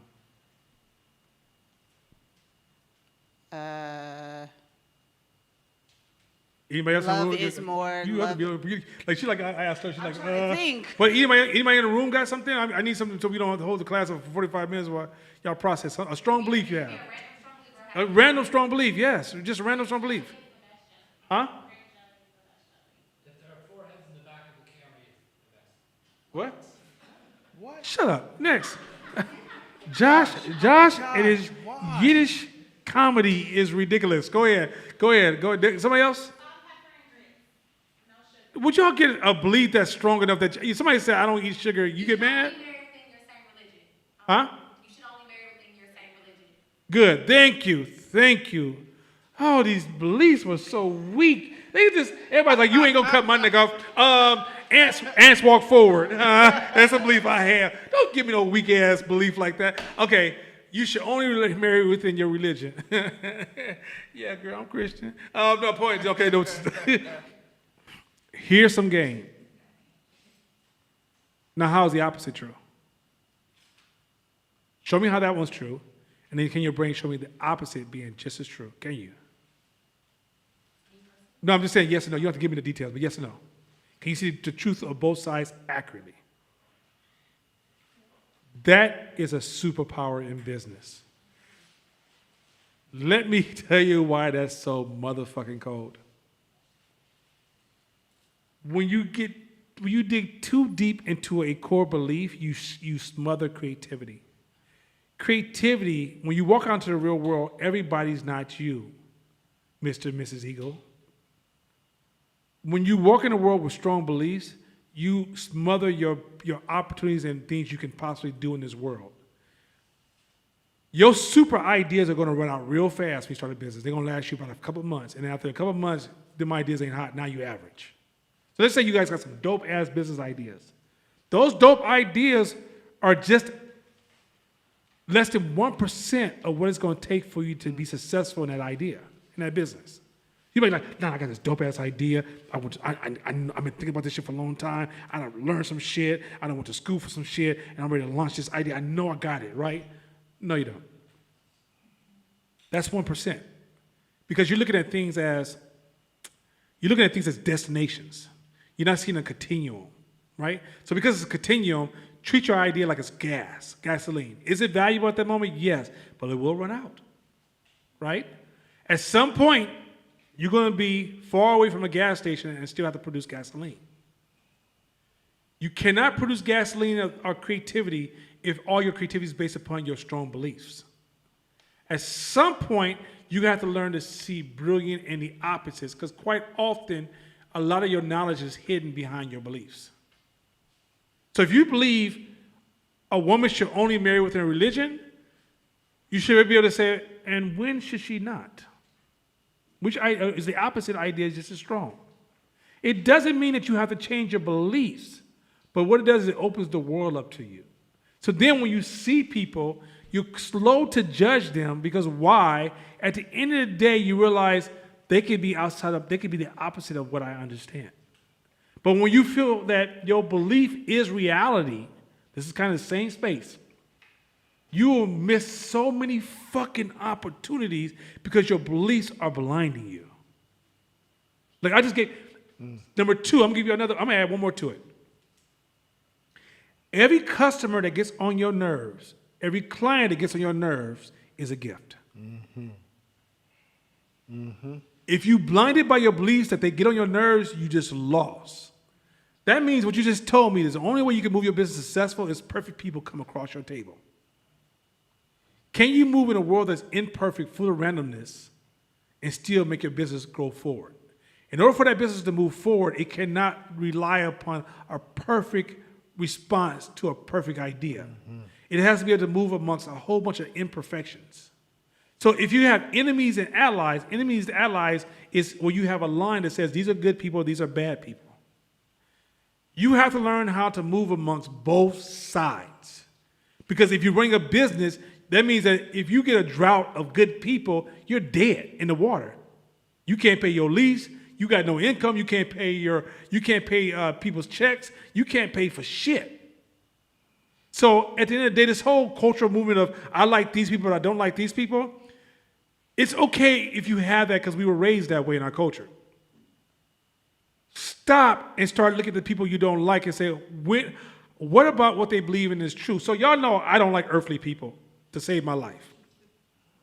I have recently learned how to push myself past. Now, doesn't mean you have to bake. A bad customer doesn't mean you have to have dinner with them, right? But can you see value in them? Can you see the value that they offer for you? So now when I meet an earthly person, I can disagree with them and still thank them for waking up every day giving your life to other people. I may not agree with your strategy, but I appreciate you. That's something different I've never said before until this year. I changed that this year because I told myself, you cannot just dislike earthly people. Plus, there's something there for you to learn. And when I deal with them, how can I use, instead of me just letting that motion become a wall to me, and then if a client comes through the door and they got $1 million on the table and they're earthly, do I underserve them because they're earthly? Or do I learn to see them in a way to say, let's see their truths? Then know how to navigate in that ocean to work with that system I call imperfect. Because I see the whole extremism of purification thinking as an imperfection, because that's what it's perfectionism thinking. I see that as a flaw of human behavior, but that's a real behavior that exists. When you get to the point that I don't deal with this, I only deal with that. I don't like these, I only like that. And don't get me wrong, there's some extremes. Like I'm not going to try to process a child molester. There are some extremes. But we're not talking about the extreme fringes of things that I don't think nobody in this room should have a problem with. We're talking about these little silly arguments you're having where half your friends are no longer your close friends no more. How you don't talk to certain people on the street because they're not these people anymore. If you walk down the street, you won't hug certain people because something they said that you disagree with. You found out he voted for Trump, and you're like, I don't really want to fuck with him like that. Well, the reality is when you go into business, all those people come to you don't get to control who comes to your front door. And when they come to that front door, can you show up to them? So learning to see the opposites, I'm not challenging you to run from your religion. I'm not challenging you to divorce your family. I'm not challenging you to say that you do or don't exist.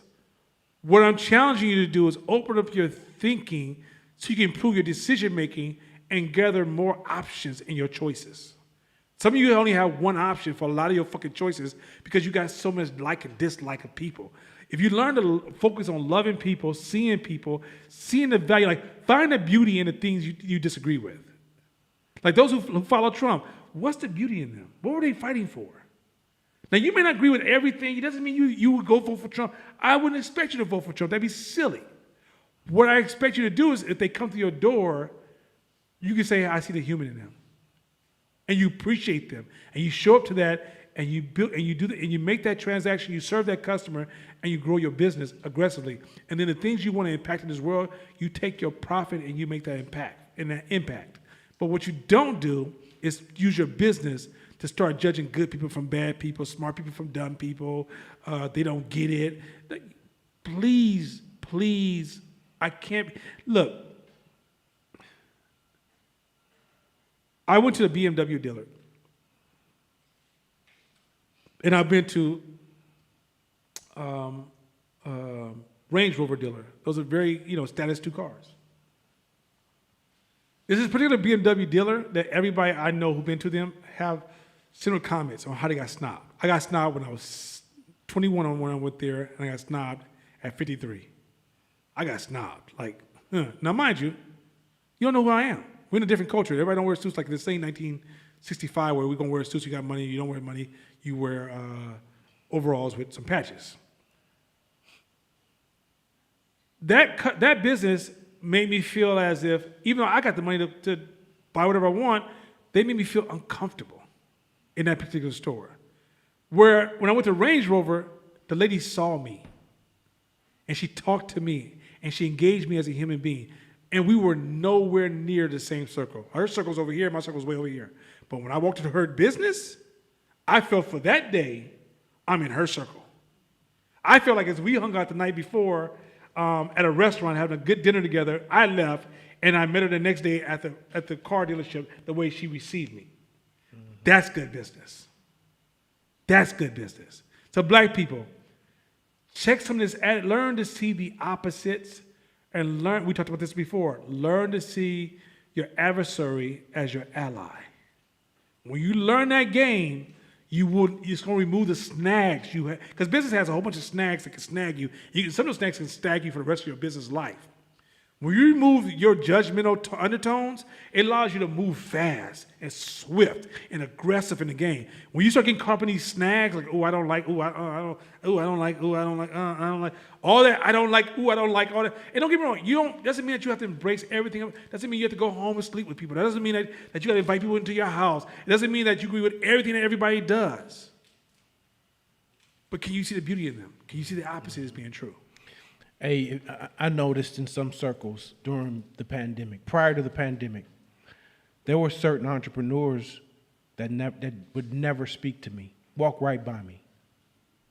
And we'd be in the same building, room, whatever, been introduced to them before, but they seen the outer. So they were like, even though I'm black as an entrepreneur, I don't want to be associated with a beanie because now I'm a semi-successful entrepreneur and I want to be with the bougie black folks. Never tripped. A lot of those same people during the pandemic, when shit got rough, they was looking dry around the mouth. Now they got friendly. Now they want to come up and introduce themselves and chop it up. And I'm looking at them like, if you don't get the fuck up out my face, like, go, where's your bougie friend? Like, tell me your name again. Hi, let me introduce myself. I've met you 5 times, and you couldn't even see me. Your nose was so high in the air because of that energy, that same kind of energy. You never know who is going to, because entrepreneurship is continuous growth, never-ending improvement. So you can smoke somebody,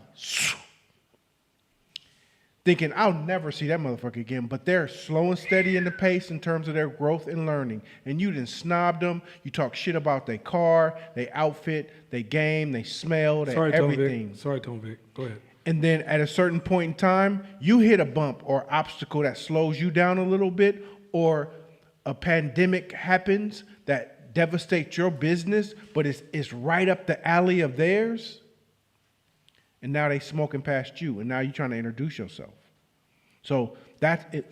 In business, the rules are different. You have to continue to be curious and observant and humble at all times to whoever you meet, because you never fucking know, and you don't know whose mentor is who. Like I got some friends who I just say 10, 15 years ago, we did business together, but it was the business below the line, right? That I never thought that I see in my space in time. And they have some crazy mentors, like some powerful mentors that are popular. And I'm like, how'd you link up with him? He's like, man, he was just, he walked up in my store one day and he just fell in love with me. He saw the entrepreneur in me and helped me grow. And it's like, damn, that's crazy. Like you would shit on somebody like that because they below the line, not realizing next thing you know, they above the line on you. And now if your relationship, you tarnished your relationship, now you can't use them or their resource. Also, let me say this real quick. Let's make it really simple for you guys.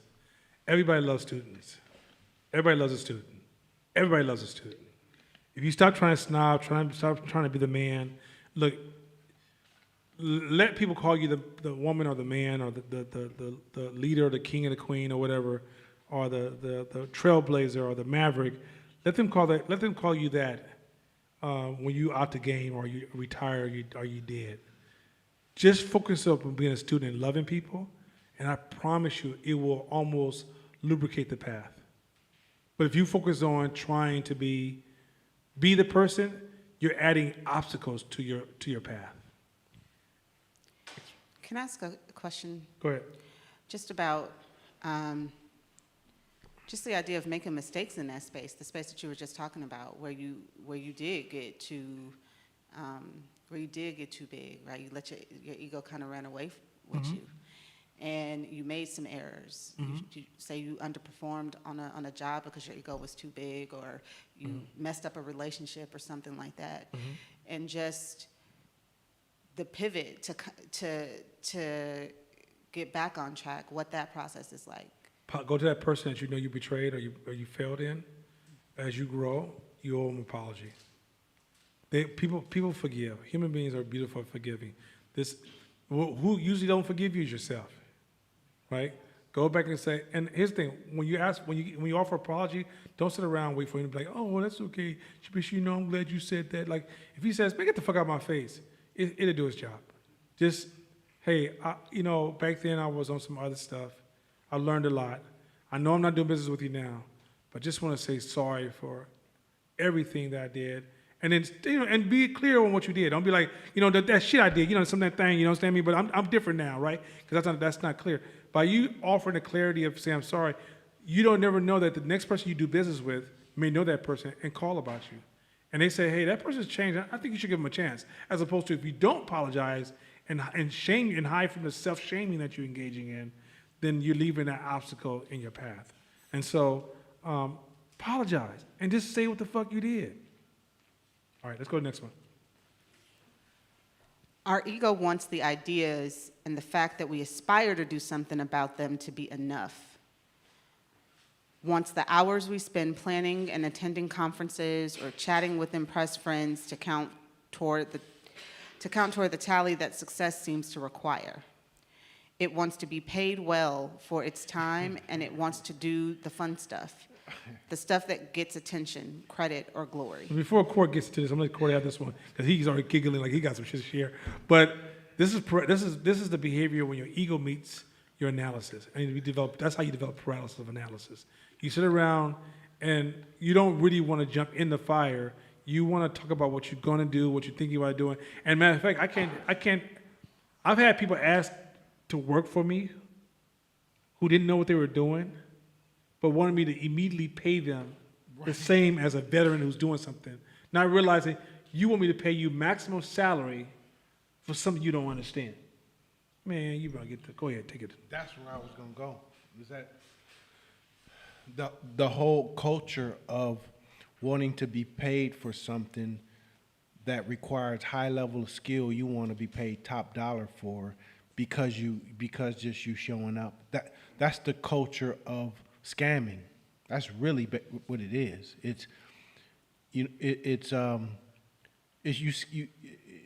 scamming because what it is there's no value that you can add for what you're being paid because you don't know anything yet. We undervalue a lot intern culture, or man, let me just get in and let me learn.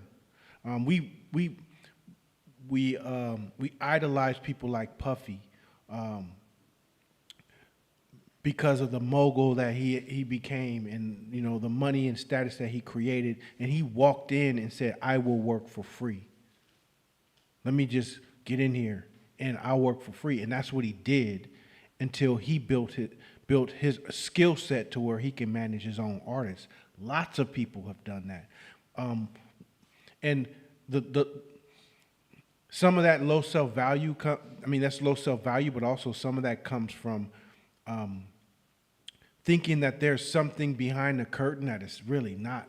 Like there's some invisible machine behind the curtain that's getting paid billions of dollars and leaving you out. That is really not. We exchange value, and you get paid for the value that you give, and that's it. And until you learn that ego is gonna have you fucked up, because people who really about it is gonna look at you crazy. You know when you're gonna really run across this for most of you guys? So partnerships are great to have. Like I am blessed to have an amazing brother for a business partner. And we're able to take weight off each other's shoulders, and we're able to catch each other if we slip and fall. We're able to also pull ourselves out of tunneling biases and illusions our brain and distortions our brain engage in. In the beginning, you're going to have a great idea, and somebody's going to share the same idea. They're going to say, let's partner. That's an ego problem. Because I tell people all the time, if you're going to partner, what does the other person offer? Is there a compliment to your service? Is there a compliment? Is there a value to that person joining you as a partner? If one person owns the conversation and the other person is excited about the conversation, but they talk themselves into like, no, this is what I've always wanted to do. I've always been good at. I'm telling you, if you work with me, I'll be the best business partner. No, you won't. That's your ego. The cold part, this sounds easy, but when you have to tell the ego no, the person doesn't know they're in the ego space. So this person who thinks they are something because they aspire to be that, they don't know that. And so you got to be strong enough to tell that person no in the beginning, because I've seen so many businesses never take off because of bad partnerships. Or get the first, like they put in all that early hard work of building the foundational work, and they start getting their first couple of contracts, and the partnership literally steals the money from out of their pockets, right? Trust me when I say this, if you start putting your head down and you're learning something, and you say, shit, I need a partner, there's going to be somebody you're going to meet at a party, and it's going to be so cold, it's going to sound so good. And they're saying all the right buzzwords because they watched it on TV or documentaries, or they hung out with somebody who does it all the time. So they learn all the key buzzwords, so they say all the little terms you expect them to say. And at the moment, because you're exhausted and you really do need somebody to help you out, you're going to almost overread into what they're saying to you. You become very excited, like, oh my God, Mary said she's going to help me sell this product. And man, she said, and she knows, and she even talked about distribution, and she talked about how to build this out, right? And you're going to find out once you get started, she was in egotistical aspiration mode. She didn't know shit. So always be slow to take on partnerships. Have a test process to test the relationship before you get there. Keep your eyes wide open for a couple of years. Because I can't begin to tell you how everybody, all races, we're used to just lying and talking about something and then convincing ourselves we're doing something, and we're not. So when it comes time to make that decision, it's cool like to be like, we besties because we share the same idea. That's cool because it don't really mean nothing. Unless she hella fine and you fine and you got a new husband, that might be bad for you. But the point is this, but as besties, it might not be any cost to that. But it's dangerous when the money's on the table and there's promises being made and integrity is also on the table. And you may discover at that point, oh shit, I got somebody who's not, they're not the helium in my business, they're the sandbag in my business. Next one. So, do we sit down alone and struggle with our work that may or may not go anywhere, that may be discouraging or painful? Do we love work, making a living to do work, not the other way around? Do we love practice the way great athletes do? Or do we chase short-term attention and validation, whether that's indulging in the endless search for ideas or simply the distraction of talk and chatter? Yeah, so when you engage in superficial engagement, fake it till you make it, even in public, at parties, amongst friends, at family get-togethers, you're so easily you're gonna lose a lot of money because you'll get fooled by snakes in the grass or wolves in sheep's clothing. And let me explain to you what I mean by this. In that one podcast, the dude asked him, he said, how do you find a good contractor? He said, shit, I go to their work site. He said, their work site? He goes, yeah, I want to see how the work site's organized. I want to see their structure of how they're working. I want to see how that environment exists, right? Because I don't care what promise this man is making to me. If that environment doesn't support what he's promising, I know he's lying. Number two, I want to see how much money he has in the bank because I want to make sure that he's not robbing, he's not getting paid from somebody else to finish my job, to get paid for me to finish somebody else's job, because ultimately somebody's job falls by the wayside, right? So what he's saying is that this man, because he understands business, is that the stories that people tell don't mean shit, including yours.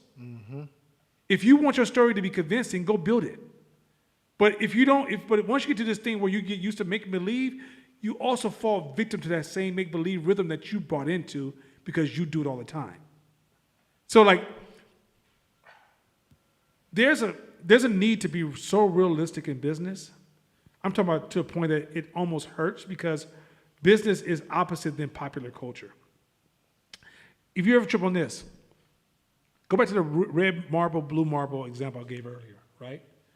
Red marbles are rare in their engagement, but they exist. So those who understand the red marble are very few because very few people have engagement with red marbles, correct? So that means that most of us have blue marble engagement. That means most of the things that engage us for our attention are going to show us blue marbles, not red marbles. That means when you watch television, all you see is blue marbles, right? When you listen to radio, all you listen to is blue marbles. Even when you listen to NPR, all it is blue marbles. Because if they decided to show you red marbles, it's so foreign, you probably wouldn't even watch it. So when you say, I don't know, no one is telling me this stuff. Yeah, because if they told you this stuff, you wouldn't spend money for it. And because it's a business, there's no interest in showing you red marbles. So you guys don't realize that fake behavior is more popular than real behavior. And so this shit that you learned tonight is about you walking down the street. Most of the people you're going to talk to are lying to you about what they do or the quality of what they can deliver. I don't care what race you're talking about. We just had this happen with a white dude. White dude called us up for a company, new .com company, and he's talking real fast, and he's missing something. And as he missed something, we developed more and more and more cautions. This is no exaggeration. They wanted a $25,000 job. The invoice was almost $300,000. I mean, the estimate we gave them was almost $300,000. You know why the estimate was almost $300,000? Because we knew somebody's lying to us, and the cost of us trying to figure this shit out and get the shit done right, and the possible revisions were going to be so fucking high, right? We can see him. I can see you, dude. Now, mind you, the person who hired him, that he eventually got fired because he discovered, and he got many paychecks. So let's just say he walked away with 20 grand from her. She brought his bullshit. So you might say, oh, that's fucked up. No, it ain't. Because when we met her, guess who was the queen of bullshit? She was. Mm-hmm. So she's a victim of herself. Mm-hmm. That's the cold game. Mm-hmm. This ego shit. Mm-hmm. That's the cold game right there. Like, it's almost like you are what you eat, baby. When you're putting out this bullshit about, when you walk in superficial spaces, you also get caught by superficial spaces. Mm-hmm.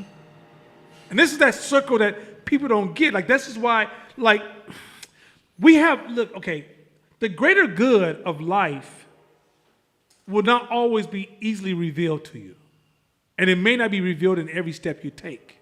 You may only be able to discover the best decisions in life after you cover a certain distance in your journey. So a lot of times when you listen to people who's next to you who are walking the same path with you, the reason they can't give you the answer on what the best way to go because they haven't walked far enough in your shoes. Once people walk a certain amount of distance, they tell you, hey, this shit gonna feel good right now. It's like cocaine, baby. It feels good. But the long-term impact of this, it's gonna destroy you.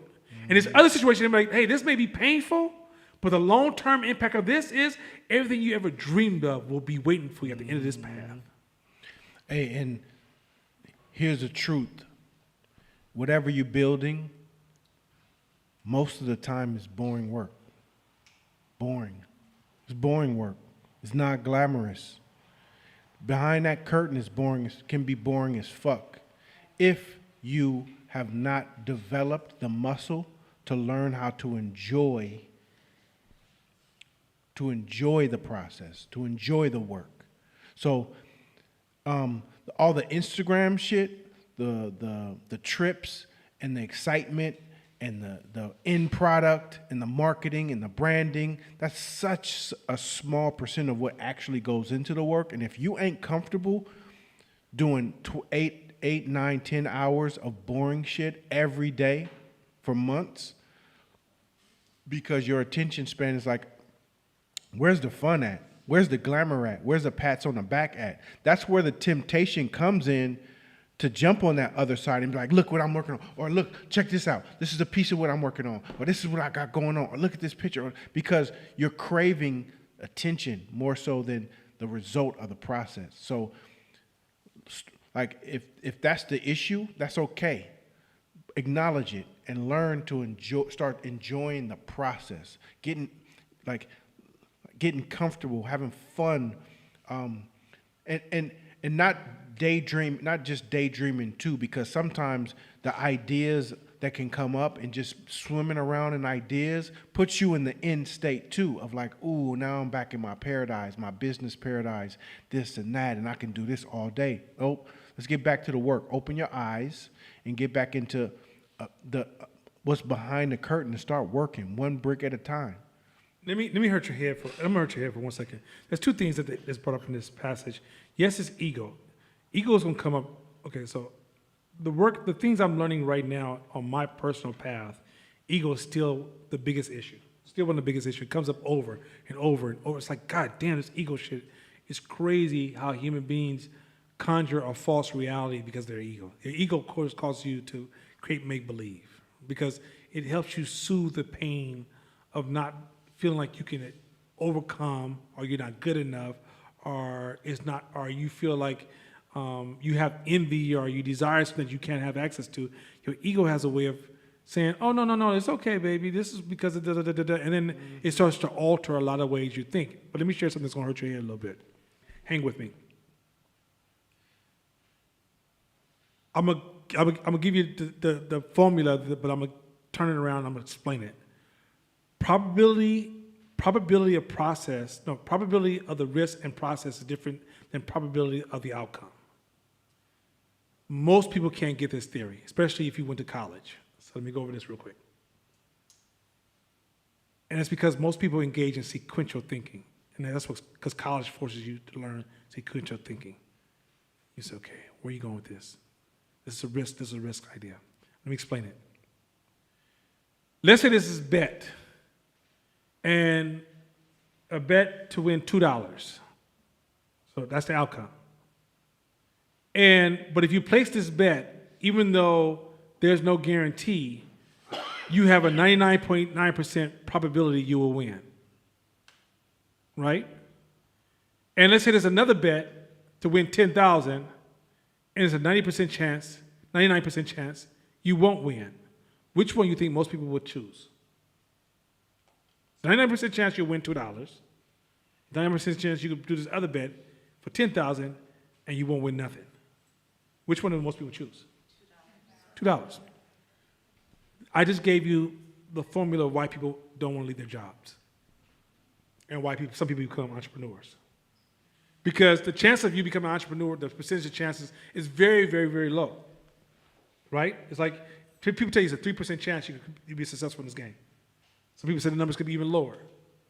But the payoff is so high, that's the bet you should always take. Because the other bet, although it will give you a sense of satisfaction, you'll never get rich. Cold game, isn't it? That's called when the probability of the risk is different than the probability of the outcome. So the outcome on one is superior and the other one's lower. But if you're going to play the game with a higher one. Either you have higher risk of failure, but over the long term, the chances of you actually hitting the 10,000 is way higher, right? So why is that important? Because that risk area, if you're really a sequential person that likes the rewards all the time, then you're going to try to turn the the losses in the $10,000 journey. You're going to try to avoid the complete commitment, align yourself with that space, celebrate the successes, but you never really take the journey. The real journey of a real entrepreneur is they're playing a high-risk game. Any entrepreneur, you're signing up for a high-risk game. You're not signing up for, where you get a job, it's a low-risk game. Now, the pay may be much lower, but that's the cost. You're exchanging it for risk. So people who are, you got to be safe. I don't feel, this is not a safe space. I don't know about this safe stuff. Why can I be safe? Nah. That's just make you anti-business. Because business is a risk game. Risk. Hey, quick story. I was had a little incident today. Was at the gym. Turned around, my phone's gone. I'm like, all right. So I drove to the office, and I'm thinking, what's the most conscious way of handling this? Like the smart thing would be, I got money, bro. Let's go just buy you another phone. So then I'm like, fuck that. Find my phone.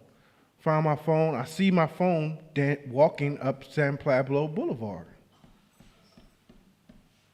So, hopped in my car.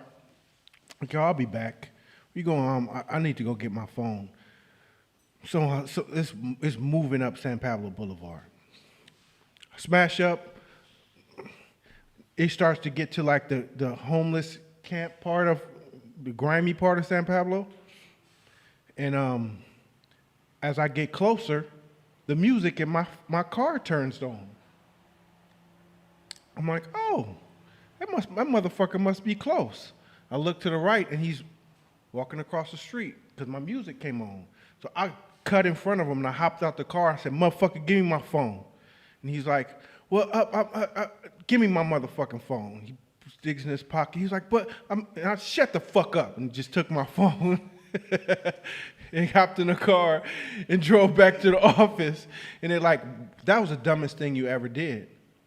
You could just go buy a phone. Like shit could have happened. And I'm like, I know, but I don't operate in that space. Like, I don't care. He's like, what does it look like? Pulling up to a homeless camp in a Tesla, checking somebody for their phone. I don't care. That same risk is the same risk I take in business. It's the same risk I take jumping out of an airplane. It's the same risk I take, and I don't lose. You can't lose that. Now, there could have been an element of ego in that, but that's the energy. Nah, I'm not gonna let that one go. No, get me wrong. I did the same thing before. Okay. Remember? So I'm not. However, I think it's still calculated. If we have to be 100% honest. If you pulled up and Cass was sitting out there with like AK-47s, No. you'd be like, oh well, fuck it, time another phone, right? You at a homeless encampment. You know how to fight. You come from the streets. Yeah, it's a 10% risk, but like where we grew up, that risk level is lower to us. And the reason I'm just like diving into that analysis is not because I'm overthinking something, because there's no such thing as a procedure I use at all times. I may use something majority of the time because the majority of the time it works. But there might be a time where I come off as I may flee because that's the smartest business move to make because I'm making a long-term call. Now, fleeing for me may hurt the same as somebody taking a risk because I like to run into the fire. So I may go home and my chest is hurting. Like, damn, I want to run in that fire. But if I were running that fire, I have too many lives I could have compromised because my ego told me, man, fuck that shit. So you got to know when to say, all right, I need to override my comfort, my beliefs, and lean into my opposites, because based upon I calculated multiple strategies, this one will cost me this one, this one will cost me that.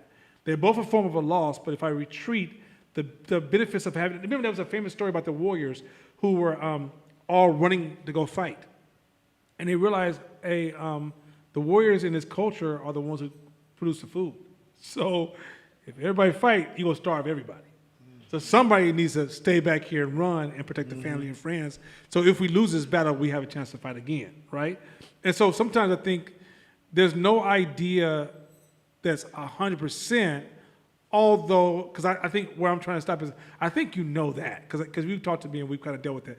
But I know that if somebody's receiving your voice, for those of us who live by that, this is who the fuck I am, this is where I stand, they're gonna use you to dig deeper. Oh, Court did this, so I dug in that. Look, you dumbass. That's not what the fuck he said. Yeah. There was a calculation there that Court knew, where like we showed the illustration. It was a group of guys with AK-47s. Court's not gonna be like, oh, this is who I am. He has a street intelligence that if you don't know him, especially the people online, then you would not understand the level of calculation that he's going through. Even in his Tesla, he's smart enough to know what all of his plays and his moves are. He's not.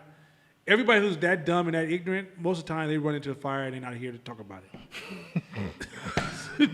just come on. All right, go ahead, next one. So he knows the difference, but I just don't want you at home trying to use him to justify your bad habits or your inability to examine the opposites and in some cases use the opposite as a smart strategy. True. Absolutely.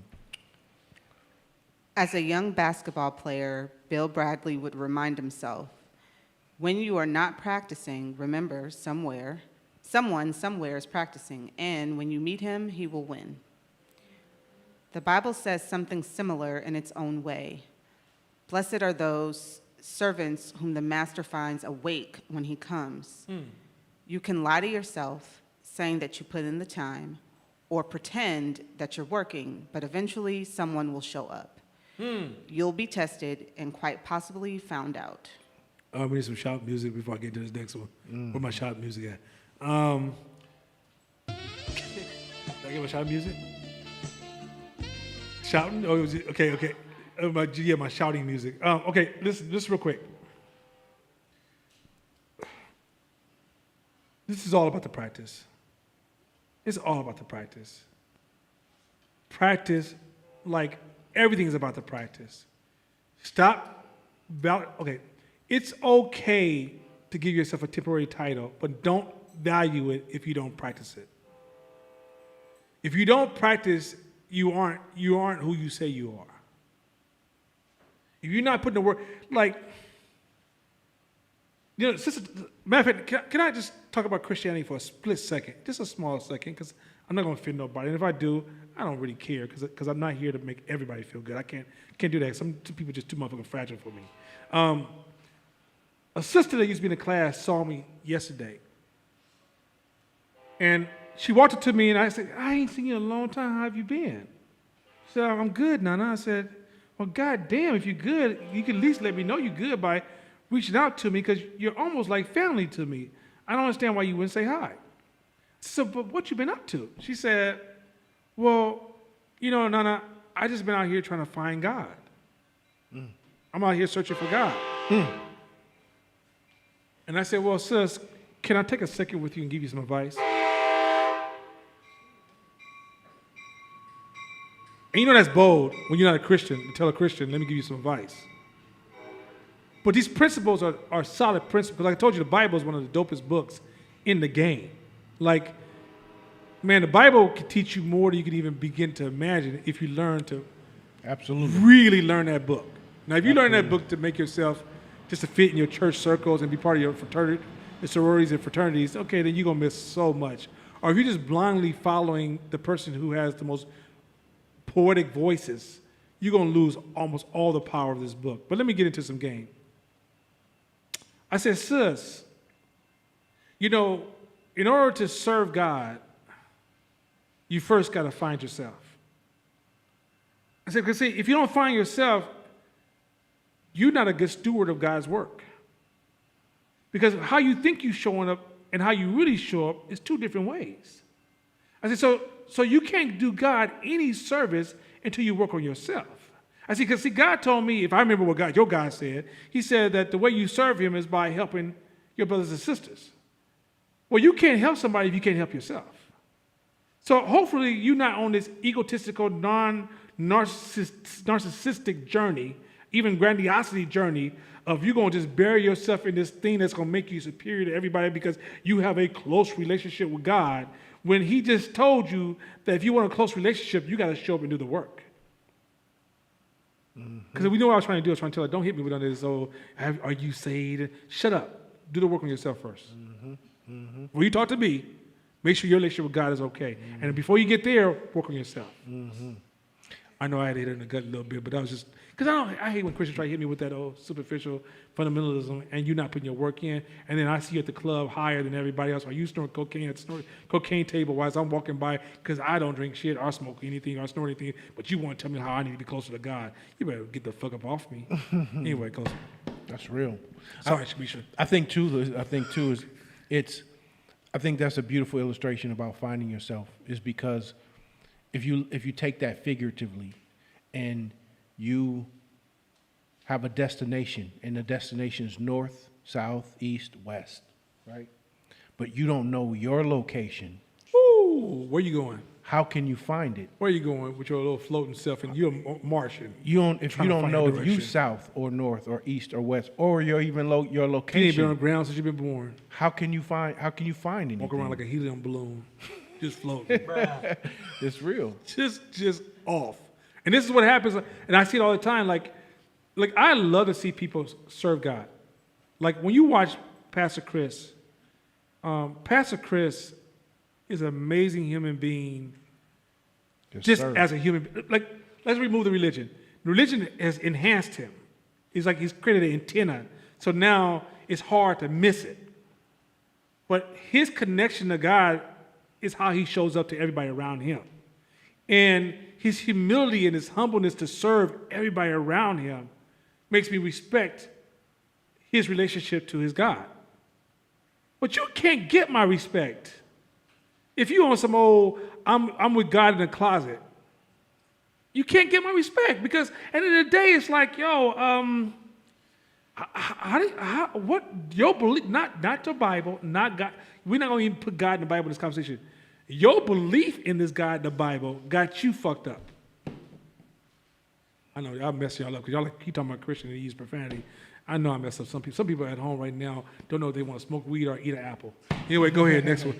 There's a question about beliefs on here. Do you want to wait? Let's hit a couple more, then we jump into we hit the questions all together. Okay. Just make sure you get back to it because I don't want somebody to be like, she didn't ask my question. Oh, this is disrespectful. You know I'm at home feeling all kind of fragile. Is it Tone Vic? And we keep going. Your Tone, I'm still coming for you. I'm not done with you, Tone. I'm not done. Keep going.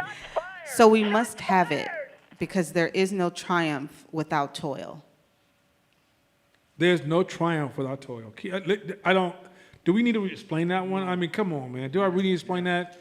There's no triumph without toil. So next time you come up to me and you don't show me some toil and you just tell me all about all these triumph ideas you have and what you about to do, please understand my behavior is normal when I walk out, while I walk out the room while you're still in the middle of your sentence. Like back in the days, if a woman raised her voice at me, I was known for when your voice go up while you're talking. You can just be starting like, no, last night. And as soon as you get that certain tone, I will walk out the house while you're talking. Leave you there with your own emotions. I ain't gonna sit there with that shit. Like, until you can figure out how to talk to me, then I'm not gonna sit here and let you beat me up. Just not my thing. Well, that's how I treat people when they show up to me with my business ideas. I ain't put no time into it. I can literally walk out on you while you're talking. My eyes are, if you look at my face, you'll see me doing this. Which means, please shut the fuck up, please. Right? My daughter does this. It does mean that. Yeah, my daughter looks. I told my daughter today she would hear what I have to say. She's like this. 3 years of age, already doing that. Anyway, go ahead. Next one. Back to another popular old trope. Fake it till you make it. Hate it. It's no surprise that such an idea has found increasing relevance in our noxiously bullshit Nerf world. Nerf. He said Nerf world. Right. See, it sounds like me. Don't he sound like me? A Nerf world. He's just a white guy. We get it. I'm riding with him. Let's go. When it is difficult to tell a real producer from an adept self-promoter, of course some people will roll the dice and manage to play the confidence game. Make it so you don't have to fake it. That's the key. There you go. That's Keep it. going. That's it. Keep going. Can you imagine a doctor trying to get by with anything less, or a quarterback, or a bull rider? More to the point, would you want them to? Hey. So why would you try otherwise? Real quick. So, like it said the 2 slides before, in this business game, you will be tested. You will be tested. There's a test. Like, that's your test for all the schools school folks is you're going to be tested at some point. The quality of your business, the integrity of your business, the customer service of your business, the products, the promises that you give, when problems arise, management, hiring, firing, all the shit you're gonna get tested. So, like you gotta look at it like being a quarterback. You can't fake being a fucking quarterback. Like it's gonna happen. So you might as well prepare yourself for the best way you can by continuing to do the work and grow and expand. And let me say this real quick. Many of y'all are pro-black and militant because you've been faking it. And so when white people don't give you opportunities, you blame them. It ain't the white people. I was going to play this thing from Tom Brady, but it doesn't play so well in the house. And we have a lot of lovely people in the house today. But Tom Brady highlighted this message where he said, a lot of times defense get dinged for their hard hits, but it's really the offense fault. But nobody doesn't know that. Because as a quarterback, he said when I was a quarterback, he knew the rule was don't send somebody over the middle because Ray Lewis will put that person out the game, right? So as a quarterback, there's things you just don't do. He said, I was trained specifically in football, you don't do A, B, C, D, and E, F, G. He said, but in modern day football, a lot of sport players are now breaking those rules and doing what they want. So when a defensive person hit them, which is what they're supposed to do, now instead of the offense taking the blame because they're hitting behind what people don't know, the defense becomes attacked. When you're faking it, you're often stepping on landmines, and then when white folks don't fuck with you, or when rich people don't fuck with you, when successful people don't fuck with you, when experienced people don't fuck with you, it's easy for you to join the I hate these people because they racist, sexist, rich, white, black, Asian, gay, straight, something, right? When it ain't got nothing to do with none of that shit. It's all because at the end of the day, you've been faking it, you suck, you don't want to accept you suck, and then when people don't accept you, it's easy for you to buy into this silliness, and now you're on TV at home watching Dr. Umar Johnson like, yeah, I told you, see, that's just deep what he's saying. No, let's go all the way back to the real cause. Causation is you actually suck, and the world doesn't accept you because you will not show up to the real thing that you said you want to be. That's cold. That's real game for our community. That's how a lot of people become conscious, because they get rejected by life. They get rejected by life because they don't show up to life. But they blame others. It's easy to be like, oh, they playing illegal defense. No, they playing the proper defense. You just don't understand the offense you're playing. Next one. For everything that comes next, ego is the enemy. Yes. The problem is that we're not sure that humility can get us there. We are petrified, as the Reverend Dr. Sam Wells put it, that if we are humble, we will end up subjugated, trodden on, embarrassed, okay. and irrelevant. Okay, this for us is sensitive. Let me talk to the black folks and our Latino folks that are riding with us right now, our Latinx folks, Latinx. No, you're not you Latinx, you're not doing that. Okay, Latino folks and Latina folks is right with us. My son calls it Latinx. Even one of my close Latin female friends calls it Latinx, because just, anyway, it's like social justice, people of color. I hate this shit. Anyway, black people. This is something very, very, very, very, very, very more powerful than I think this white guy can say. And I think we got to go way further than this. You don't realize how many decisions you can make because of your racism and trauma, the trauma of racism. You don't realize how hard it is for you to be humble because of racism. And you can't realize how hard it's going to be for you to sit with a white person and sit at their feet and learn, even though they're trying to give you pure game just because they're white. You're going to realize how many times you're going to get triggered. I hate that fucking soft-ass, fragile-ass, fucking cotton candy-ass word. But how often you get triggered, right? I'm so triggered by your behavior. You just triggered me. You don't realize how often you can be fucked over. And here's the thing. Until you do the work on yourself, this is why doing the work. Before you work on your business, work on yourself. Humility is a superpower.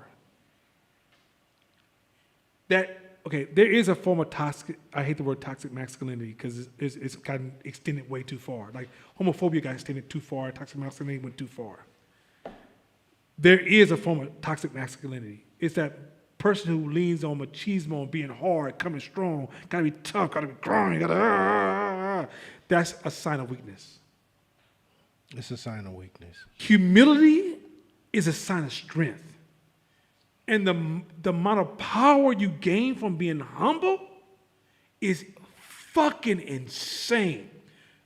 I'm talking from this is from experience now, y'all. This ain't no well everything in this class. Well, shit is from experience because many of these are falls and hurdles and knee scrapes, and some of them have been I've been knocked out and woken up 5 days later. Some of this shit.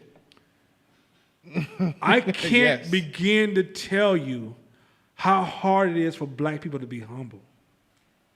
We were raised in non-humble households. When you got your ass whooped, and you sit your ass, what the fuck I tell you? Do this shit again, I'll beat your ass. What I tell you? You kind of force you to be like, what? I'm going to be, you go to school. And if you humble, you almost don't eat lunch in these hostile schools. But we don't realize we are living in the rhythm of slavery. A free man understands that the power is in humility. Look, many of y'all been going to church for many years and say, I want to be like Jesus, but y'all didn't want to be like Jesus. No, yeah. Because Jesus was like the humble king. And y'all done missed it. Like he was giving y'all game left. The story of Jesus gives up so much game. It's crazy on the power of humility. And you won't get it until you walk the path. You can't be humble once. You can't be humble for a day. You got to walk the path of humility.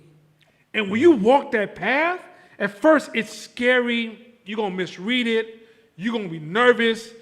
You're going to feel like you bitched up. You're going to feel like you're a servant. You feel like you're Uncle Tom. You're going to feel all kind of shit. I remember the first time a group of white people called me in the office. It's like, Nana, we need to talk to you about a review. I ain't humble for shit. I'm like, yo, you can't tell. What y'all going to tell me? So I said, so what I did was, I've always loved psychology. So I grabbed these black sunglasses and I put them on. I said, well, you put black sunglasses on. I said, because I know it's going to cause frustration, because human beings get frustrated when we can't see each other's eye. So since y'all use the trick of 3 people in the room, I'm going to use the trick of sunglasses, so anyway, we can both be frustrated then. This is my little asshole Nana in 20s, right? Everything they said was true. It took 10 years for me to digest it, because they were white. How is this white person going to tell me anything? They weren't paying me bad. They were paying me good based upon what they was paying everybody. So it wasn't like, I was in a mailroom and everybody, all the white people were up here. I was in a cool position. But who are you to tell me anything, white man? Your people enslaved my people. Fuck you, man. And what happened was I was cutting out a plethora of information. It wasn't like when we came out of slavery, Africa said, yo, get the red phone, fool, because we're going to give you a call, and we're going to spend days on the phone with you downloading all the knowledge you're going to need, dog, to run this motherfucking race. We've been copying people since we've been here. And that's people from, even some people who come from Africa, we copying them. Mm-hmm. But when you get to this point where you lose that humble shit, wisdom will always pass you by. Mm-hmm. You will have more fools in your house party than a little bit. That machismo, that I'm a self-made woman, I'm a strong person, I'm blah, blah, boo, boo, boo, boo, bullshit will destroy you. Look, some of y'all are young, so you don't really think about 30, 40, 50, 60. Some of y'all are scared of 30, 40, 50 because y'all think y'all old at 30.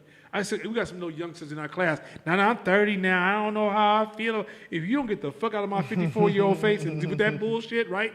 You got years, honey, years to go. But here's the thing that trips me out. Your brain, when you're young, you don't really see that future.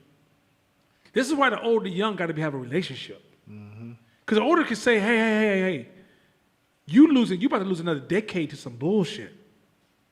And the bullshit is thinking you got to be hard. Pause. Should be just for you. You got to be hard.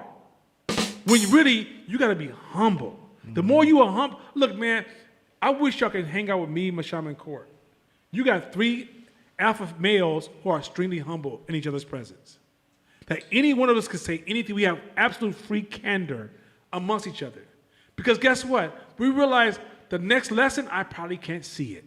Mm-hmm. But when you're not humble, it takes a long ass time from lesson to lesson before you know you're old fool. Mm-hmm. Hey, a lot of times we think in our culture that you can't be humble and confident at the same time. You can. You can be humble and confident.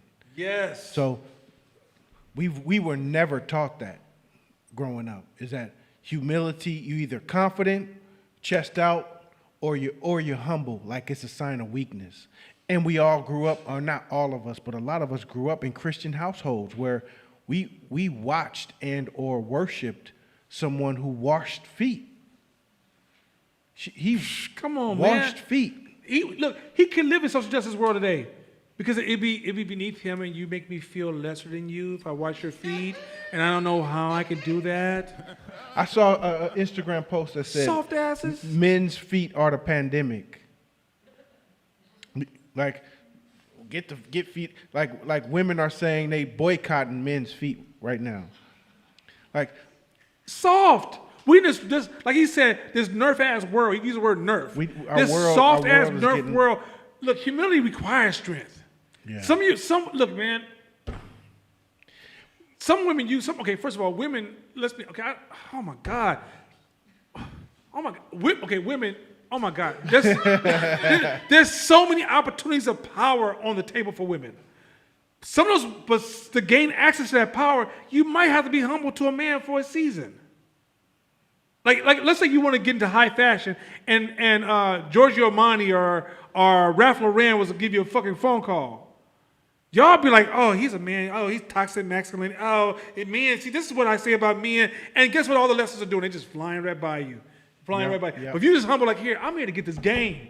If this motherfucker say go get the coffee every motherfucking day and he don't even hear the shit I gotta say, but I get a chance to sit in this room, get the coffee. go get that motherfucking coffee. And if you say, hey, babe, you're really pretty. You're a pretty dame. I'm not no motherfucking. This motherfucker's about to change your life forever. But instead, you're like, oh, as if he has the power to define you. You have the power to define yourself. And if you grow where you're supposed to go, you have not only the power to define yourself, but you have the power to influence other definitions. Yeah. But you never get there because you stuck on some old social justice. I don't want to be seen as lesser than. You ain't there yet. I've cried because people have been stepped on my back for 400 years. Ain't nobody gonna step on my back no more. With your soft ass. I promise you, this one's so powerful because even when I'm thinking about I have to go to white people to get my knowledge. I'm Mr. Pro-Black. I live my life to help black people. You have to understand that. Look, I told somebody I can sit in a room with Trump. I'm gonna have some questions to ask him, but I ain't gonna be in there trying to beat him up because what the fuck is that gonna benefit me? I need to see what is it that he see or what is he playing. Even if it's a whole bunch of perfect mistakes, I want to see that. But you don't learn a lot of shit because that's why many of us we grew up, went to college, and we still live in the block. We still live on the block we came from.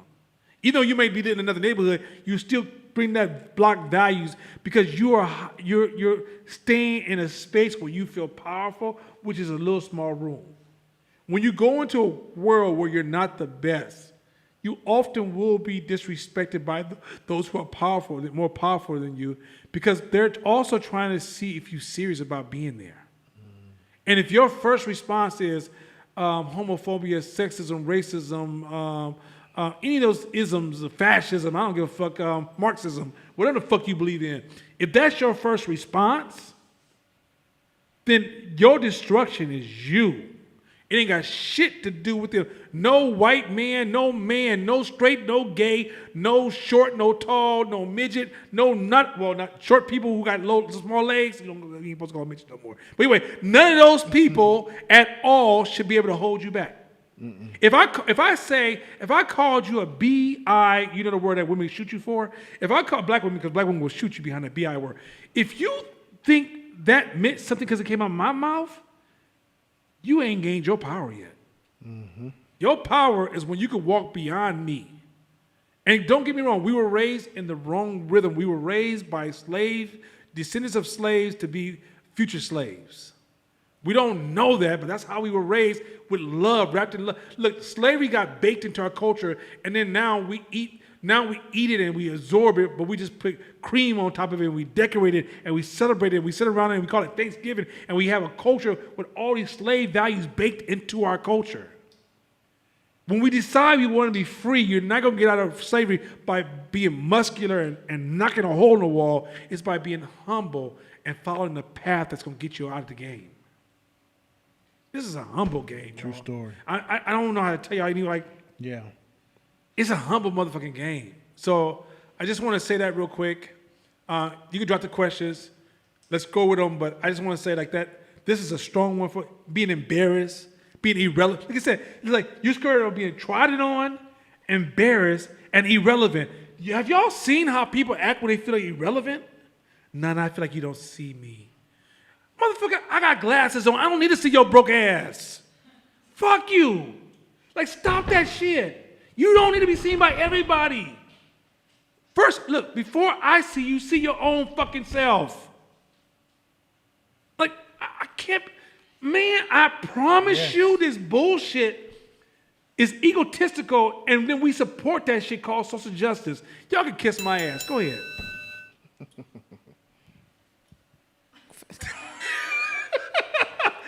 Shit.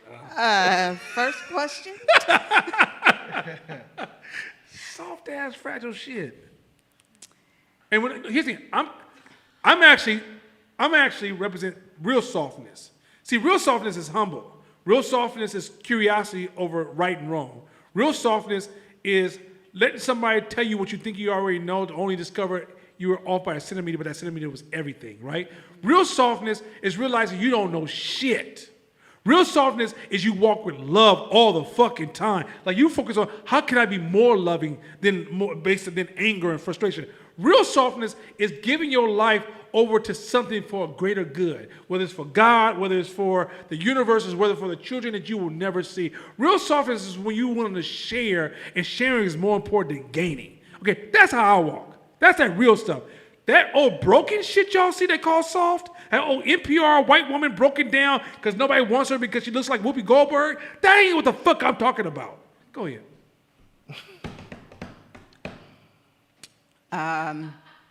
This question here says, how do beliefs compare to values in the aspect of business? Because values are based on beliefs. And the thing is that you should never, in business, you should be loyal to no belief. Because here's the reason you don't want to be ever be loyal to a belief. You will never live long enough. And based on what we know as human beings, we will never live long enough to know enough. And so your beliefs are based mainly on where you come from. And your values are how you protect those beliefs. So if you want to grow, when you decide you want to grow, that's like you want to become muscular, but you fell in love with your eating habits. You believe that I should be able to eat cake all day regardless. Well, when you decide you want to grow, you learn a new way of thinking, a new belief system, a new way of moving, a new way of, like, everything changes. Weight loss is not just fat and skin falling, changing the shape of your body. It's a whole different way of thinking. So there should be no loyalty at all to beliefs and values, because as you grow, they will automatically change by default. That's what growth is. Growth is a change of your beliefs. Often we resist growth because we resist the change of our beliefs. So if you say inside your mind, I want to grow, but you also are protecting values and beliefs, you are a walking contradiction. Also, too, is, like you said, you should never be stuck on your beliefs. They should always be moving, changing, evolving. Always. And the way you value those beliefs can also shift. So if Yes. what's most important to me in my life, as you grow and evolve, that may move down to 3 or 4 instead of number 1. That's values. You just valued it different. And so you're always interplaying with values and beliefs as you grow. And it's almost like you seeing, if you could see it on a chart, you see your belief system, and you like, and over time one disappears or it moves down to 3, moves down to 4, a new one appears, and that moves down. It shifts, it gets stronger, it stays. You're always organically moving your beliefs around based on values. There's no such thing as, Yeah. and like, okay, I'm an older father, and so my beliefs. Okay, I always loved children since I was a child. I've never not loved children, but my value on children changed as I got older. And I noticed that with a lot of parents, like normal healthy people. We're not talking about people who suffer from trauma or some type of depression. But normal people who are not suffering from a disease, a mental illness, as they get older, their values of humans and children, that's why great grandmas and grandmas are totally different than when they were 20, 19, and 21, 22, because their values evolved, right? You're a constant evolution.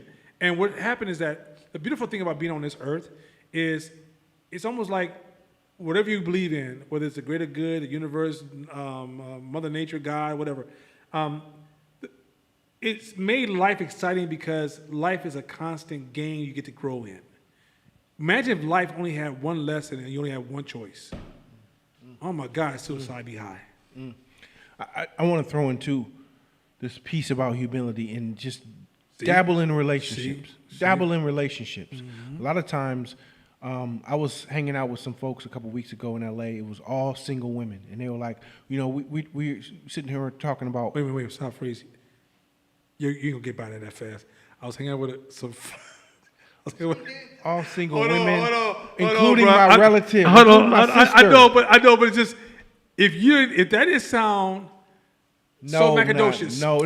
Yeah, I was out in LA by myself. You understand me? And I was hanging out with a whole bunch of people, all single women. You understand me? And I just like go ahead. So anyway, at the Playboy Mansion, what Cut happened? that off. Cut go that from the tape. Cut that from the tape.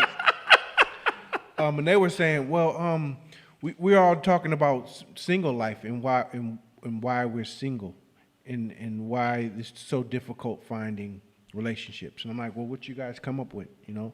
And so it was all men, right? Men ain't showing up to us how we need to show up for. And it was all these different, like very, very intricate explanations as to why. And they're like, but why don't you give us, what do you think? And I said, how's your humility and where's your service? Service? So if you Man. don't, so the, if He had to put his robe back on and leave the house. bro, I'm sorry. I got a different story in my head. Go ahead, brother. Go ahead. cut that from the tape. Cut that from the tape. I'm out of here. I'm like, where's your service? Where's your humility? Are you willing to serve? If you're not willing to serve and be humble in that space, how can you expect to add value to it? Who?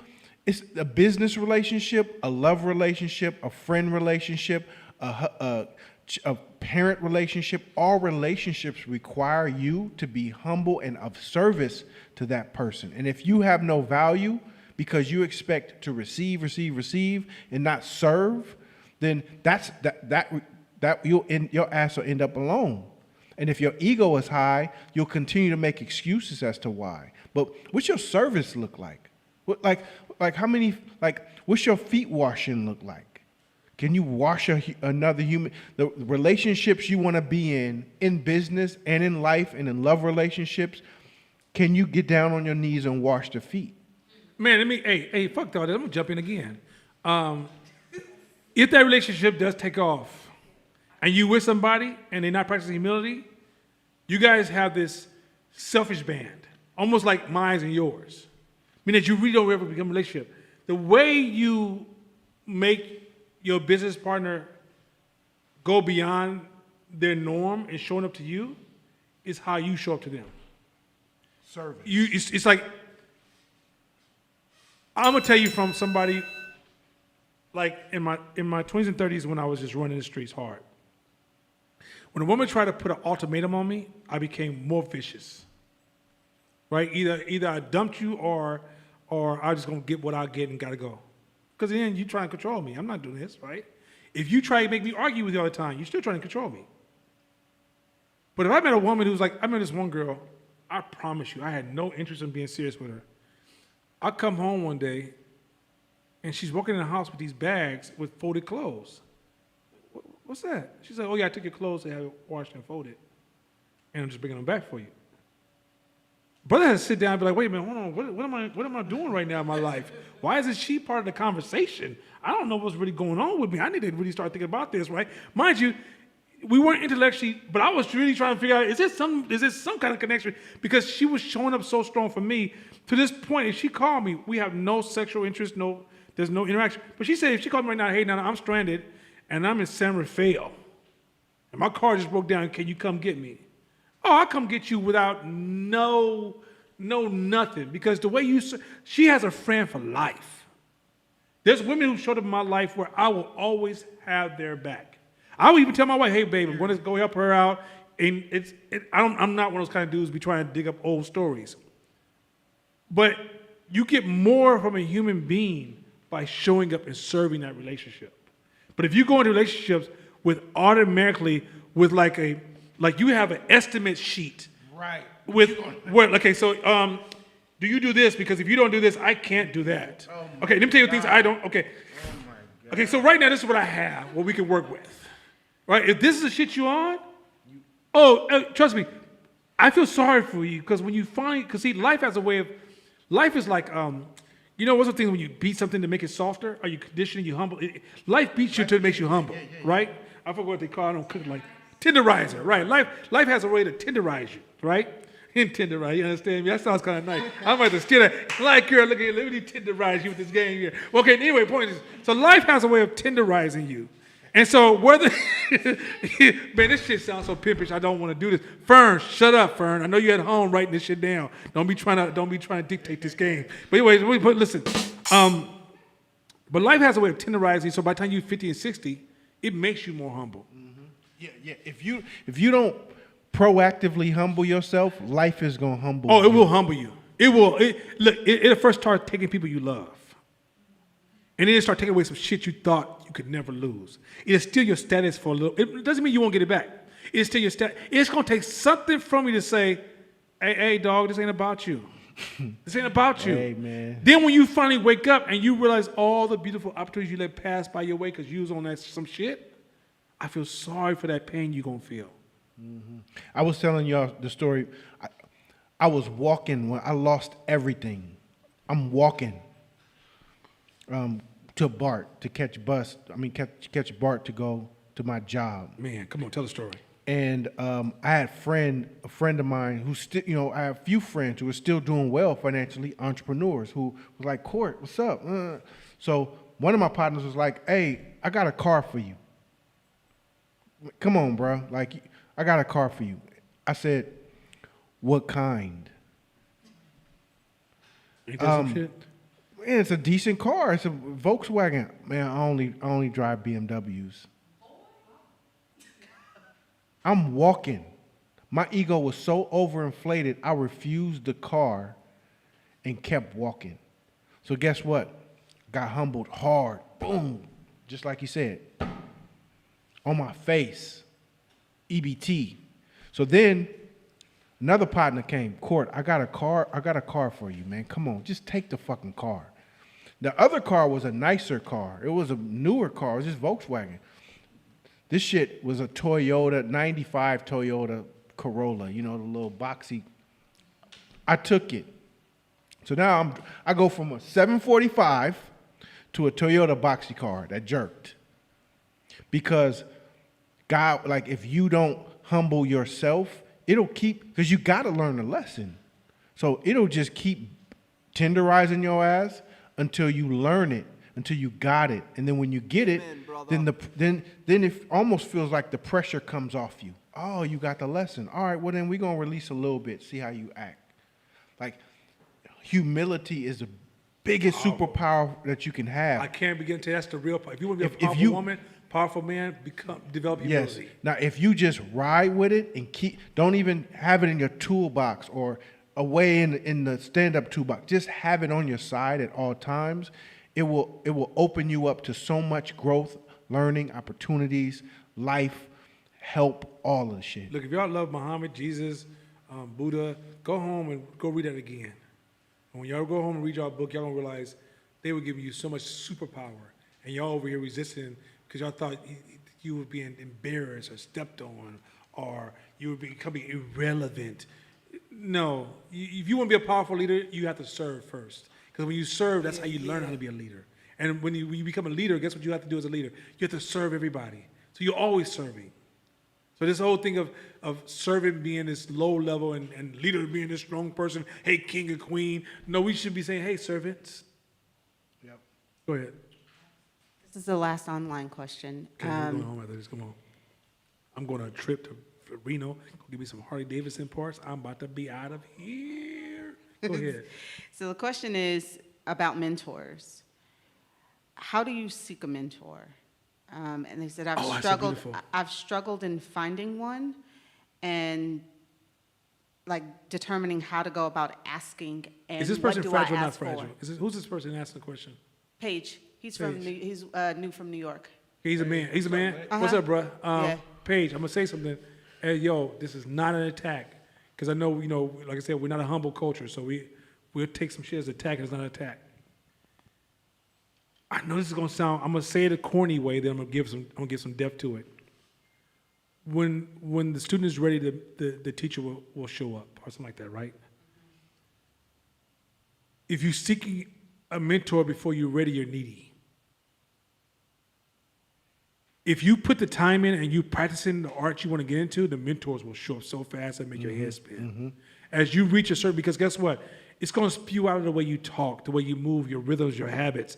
Like, if you sat down and audit your, like what you, okay, here's a trick for you, Paige. Write down what you do every day, like every minute. Like every time you do something different, get a journal and write it down. At the end of the week, look at your journal and ask me, does 25 to 30% of your life invest in what you want to become? If it's not a very strong, not a soft yes, like me, like, oh, I went to work and my job does what I want to become. No, we're talking about you're reading certain books, you're engaging in certain activities that are going to allow you to be a leader in that field. You're practicing developing a beta product to the market that maybe trying to sell to one or two people. If you're not walking in that space and you're not reading that material, but you want to become something, nobody can see you. The mentors can't see you. And you got to understand that for every person you want to be mentored by, there's 10,000 other people in line. The mentor doesn't grab the first person with the most inspiration, with the kindest heart, with the most love in their heart. They're going to grab the person with the highest commitment. Number two, let's back off that mentor philosophy, because it's a crowded bottleneck, right? You want to develop mentoring habits. Because here's the thing with a mentor, and this is part of the thinking of the poor. The thinking of the poor is somebody needs to help us pull us up. Like we want to climb, but I want somebody to help me climb to the top. And Paige, if I'm saying anything that you disagree with, please put your disagreements up, because I want to hear your disagreements. But when you want to be mentored, you're only learning one technique. You got to learn multiple options for every direction. So, for example, you can have mentors that are people, and mentors are people that you can have a conversation with about the subject. But the more you practice, the easier those people will be delivered to you. But no one really have the time to be a traditional mentor most of the time. People can mentor you because they are deep in the game and they can share passing knowledge. But what allows you to ask the right questions is your investment in the knowledge. So like say you're reading the knowledge and then you say, hey, look, I got a question and here's what's driving my question. Here's my research. Here's my particular angles. Can I ask you, and because of the maturity of your question, not only will that person respond to you, they will value you every time they see you, and they won't avoid you by turning the corner early. Sometimes they may even call you and say, hey, let's sit down and have lunch together, or come to the gym with me, work out, and we can talk about your business, because they realize you're putting the investment in. The worst thing in the world is to be a mentor of somebody who wants you to be the book, the lesson, and the experience, and the money in some cases all in one. So in order to be properly mentored, is how well are you mentoring yourself, how strong is your practice, how much are you investing, and then mentors are going to start falling out the sky. And when I say investing, like sometimes, this is so important, we can't move outside of our habits. So let's say you have a habit of doing this, and this. But to find what you need might require for you to do this, right? But because you invested most of your life to do this, you won't make those changes. What do I mean by that?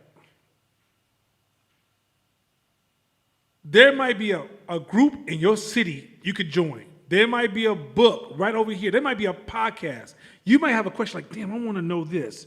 And you could probably pick up your phone, open your podcast app, type in a subject, start your research process, and answer the question before the night's over. But you don't do that because usually when you pick up your phone, you only go to certain apps. And in your brain, when you're used to getting information from school or this, and those two don't give it to you, it doesn't exist in your mind. But when you can start moving off the track and find information in the forest and then get back to the track, and go off and dive in the ocean and get back on the track, and then jump on a plane and get back on the track, right? This means that you now starting to remove those mental restrictions of information, because we don't realize that we built information limitations based upon bad habits or programmed habits of how our comfort zones, right? And so as you learn to like find innovative ways to discover the information you want, in that journey, mentors will be revealed. But if you try to seek a journey with mentors without that process, because they're performing, they have so many people looking for them, they're going to run from you. I can personally tell you this. Court can personally tell you this. And it's not that we're running from you because we don't care about you. We absolutely do love you. The problem is we don't have much time. And we don't want to trade a lot of our time to have a whole bunch of exhausting dialogue that has a high percentage chance of going nowhere. Well said. Well said. Is that it? Anybody in the house? We good in the house? If we good out of the house, oh, one more question? Okay, go ahead. Go ahead. He's answering. He Okay. said, this is actually insightful. I've been told it's something you need to have. So that's really what's driving that question. Cool. Yeah, because I think the mentoring thing, I remember coming up in my 20s, and everybody's like, oh, mentor. And what I discovered in my 20s was we were looking for the handout theory. Okay, one second. Let this train go by a second. One second.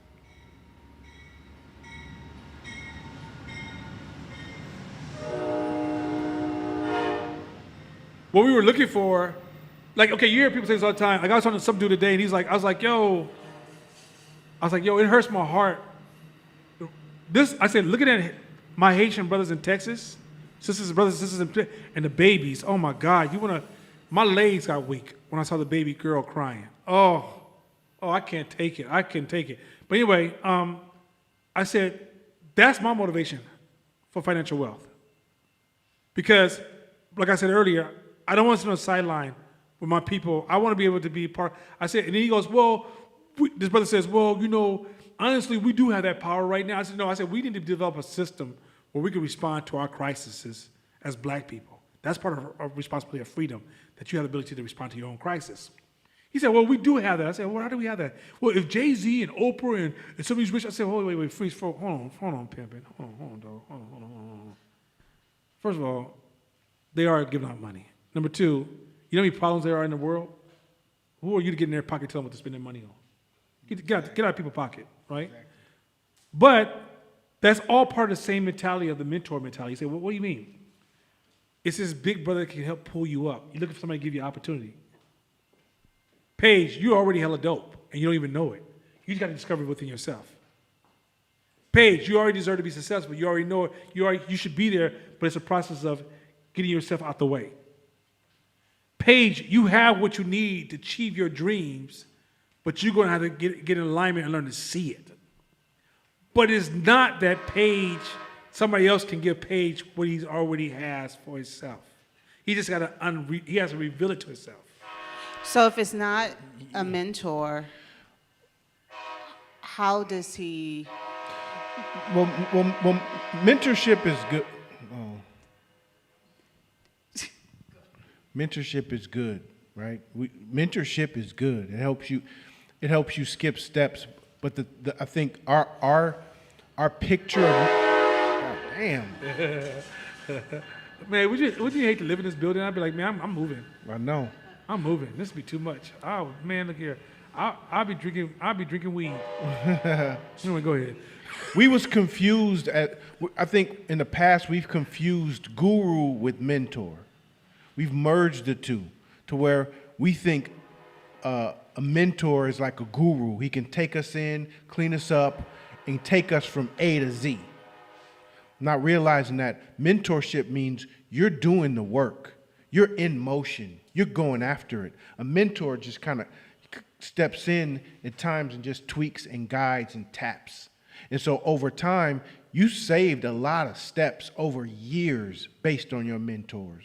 But he didn't save you. You're on your Well, way. but I think okay, yes, yes. But what we're missing is most people don't want to do the work also to mentor themselves. When you first start reading in the area you want to go in, you're gonna first hit the junk level. Like, it's like the low hanging fruit first, right? Because when you first read, like let's say you want to learn about making T-shirts.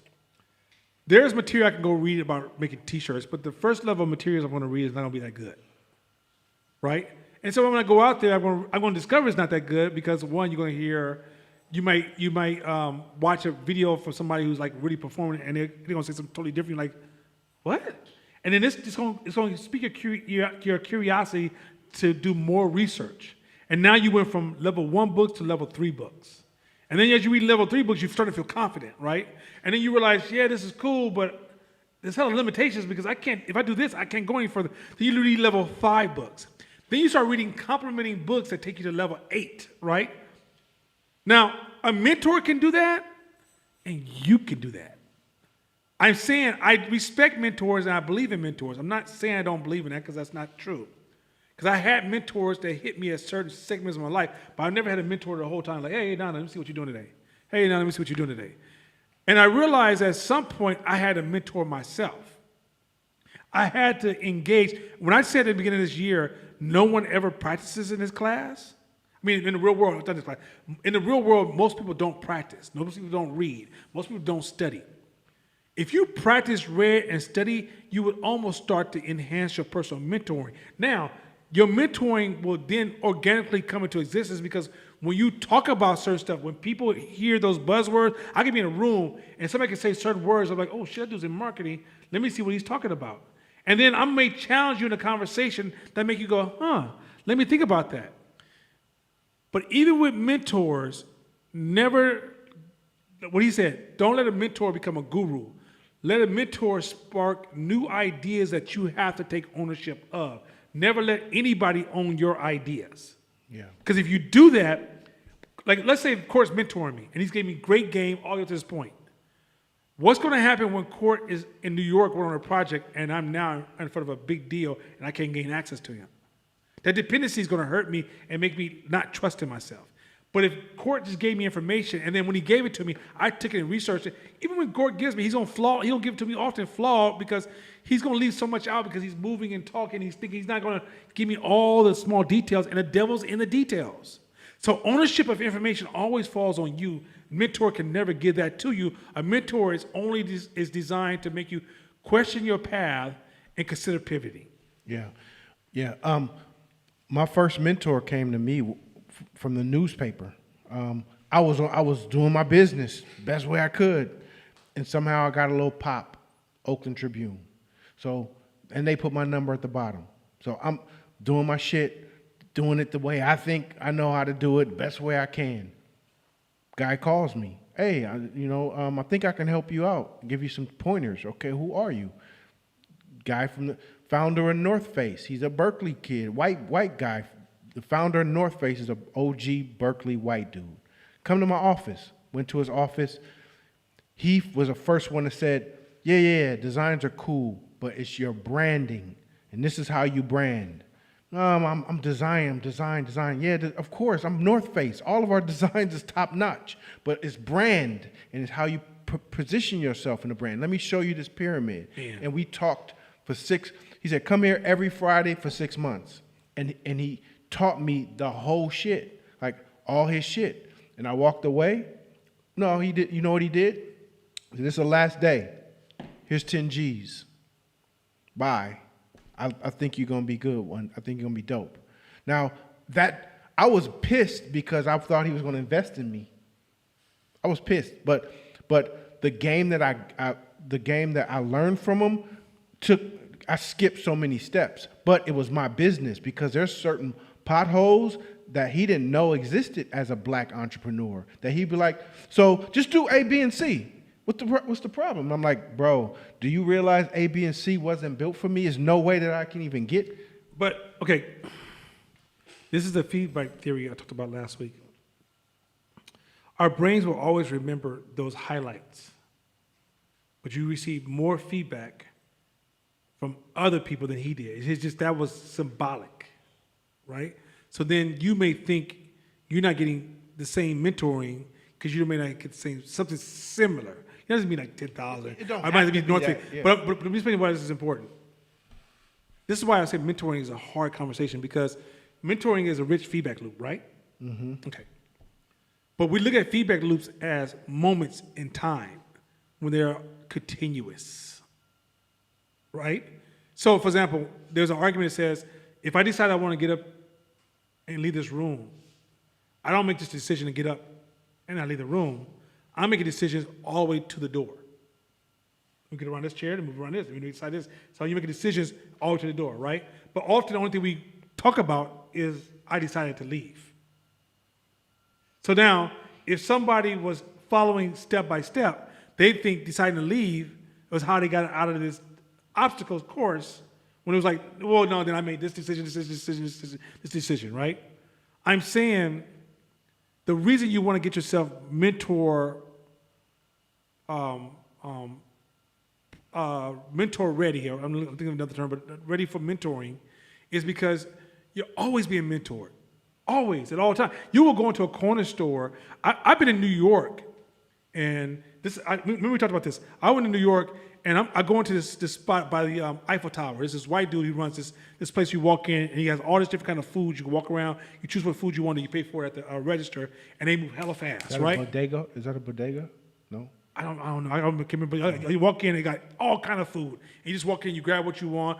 It could be from breakfast food to dinner food, lunch food, all kind of different kind of foods. But it's like almost like a smorgasbord, but it's not a smorgasbord. And you choose what you want. They put it in your container, and you pay for it, and you out, right?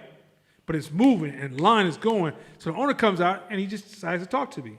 And I start asking him hella questions, just out of curiosity. Like, hey, how do you do this? This man gave me hella game that had hella impact in a 30-minute window. Never seen him again in my life. I have thousands of those stories. All those individuals were mentors to me. You see where I'm going with this? That's a great point. As opposed to, I had this one guy who sat with me. That can happen, and that's a beautiful thing if it does. But you are no less fortunate if you have 1,000 people who give you wise advice Man, that's so based true. upon where you are. And so that's why I say on the broad, based on a feedback loop, Yep. you got to qualify yourself to receive it because people are actually giving you great feedback all the time. Even when you disagree, it's still great feedback, but you're not in a position to receive it, so you're not being properly mentored. That's real. So you would say that what you, Court and Mashama, do at the end of the year is mentorship? Being available, would you say that that's being available? We're always, but here's the thing, end of the year allows us to I'm just lower the picking on that. distractions to Yeah, we enrich just it. get- yeah. But we're doing it all the year. time, every day. Every day. Somehow, like Mashama, I got 5 or 6 YouTube videos he sent me on different thoughts and ideas. I sent him stuff on thoughts and ideas. He sometimes watches class, even though he knows most of this shit, right? Because his thing is, you ain't gonna leave me, bro. We business partners, right? I called him before a meeting yesterday, 2 days ago. That's what we do, right? And so we always have this system, and I'm always checking in with people. There's also certain people who are on similar paths I mean that walk my path, that are sharing information that I follow them. I watch their information. There's certain people I know who are performing. I check it. I might call Corey like, hey, Corey, I got this idea. What do you think about this, right? And his answer, I'm looking for his variation that will mentor me into like, let me think about this differently and seek out more strength. What I'm saying is that mentoring is not this simple me and you. It's mentoring is a responsibility of mine to be able to extract all the jewels in my, because there's so many diamonds in our environment, but we're only seeing platinum because we haven't grown enough to see the value of so much around us. And so the whole idea of a single mentor is too much drag and drudgery in that approach. It's more important to become almost like a strengthening your antenna to pull in more data and opening up your conversation. Like when you out and about and you places, talk to strangers because your mentor is amongst them. And as you just have cool conversations with people and you share ideas and you ask great questions, you're going to get the dopest people in your life. But if you walk around and your imagery of how you carry yourself is guarded, or you got a script you always run, or you only talk to people in these, especially in New York. You know how my New York brothers, y'all sometimes don't talk to nobody in public. know. Yeah, Y'all get don't it. talk to y'all nobody. can go 100 on that shit, right? But if you gotta get to the point where, like, even when I'm in New York, every place I went, I met every business owner. Every place, every restaurant, every clothing store, I'd be like, who's the designer here? And they'd be like, yo, tell me about these amazing work, right? All you just give a person a compliment, make them talk about themselves, and eventually they will leak some game to you. But just don't tunnel on a single source or a single story or a single outcome. A person could be your enemy and give you nothing but hell and be your best mentor. That's how cold it is. So I'm trying to take away that picture of a A and perfect B. It could be 1, 3, or 0, or nothing at all, and it all mentors you. And that's a little complex, but that's the real shit, as opposed to what somebody would write in a book like, a mentor is, man, get your ass off my stage. A reality is you're always being mentored. Shit, when you're working on a car and you can't get that shit right, and you go to YouTube and you go back to your car, and then your neighbor calls you across the street, and then you go to a car part and get a part, and you finally figure that shit out. All those people mentored you. With that being said, I'm out of here. I'm about to be in a different city, chilling, eating fancy things that don't cost a lot of money, because I hate them high-ass restaurants. That food be sucking. I'm going to Popeye. No, I'm not going to Popeye. I don't eat Popeye. I'm just joking. And look, y'all have a good weekend. Listen to those podcasts. I'm going to try to drop a couple more podcasts so y'all can listen to. These podcasts are some dope brothers who are performing, and the white dude's giving nut from the FBI. I usually don't drop his podcast. His podcast, he was in the self-help, but he really wants to give back for the FBI. And some of the shit he said in that podcast was fucking amazing. So, and once again, that's mentorship, right? That's mentorship. Like I listen to podcasts and audiobooks all the time. Self-mentor yourself, and then let other people who come along and share that experience be a gift. But learn to mentor yourself so you don't have to find yourself ever waiting on a messenger. You can always deliver your own package. With that being said, have a good night.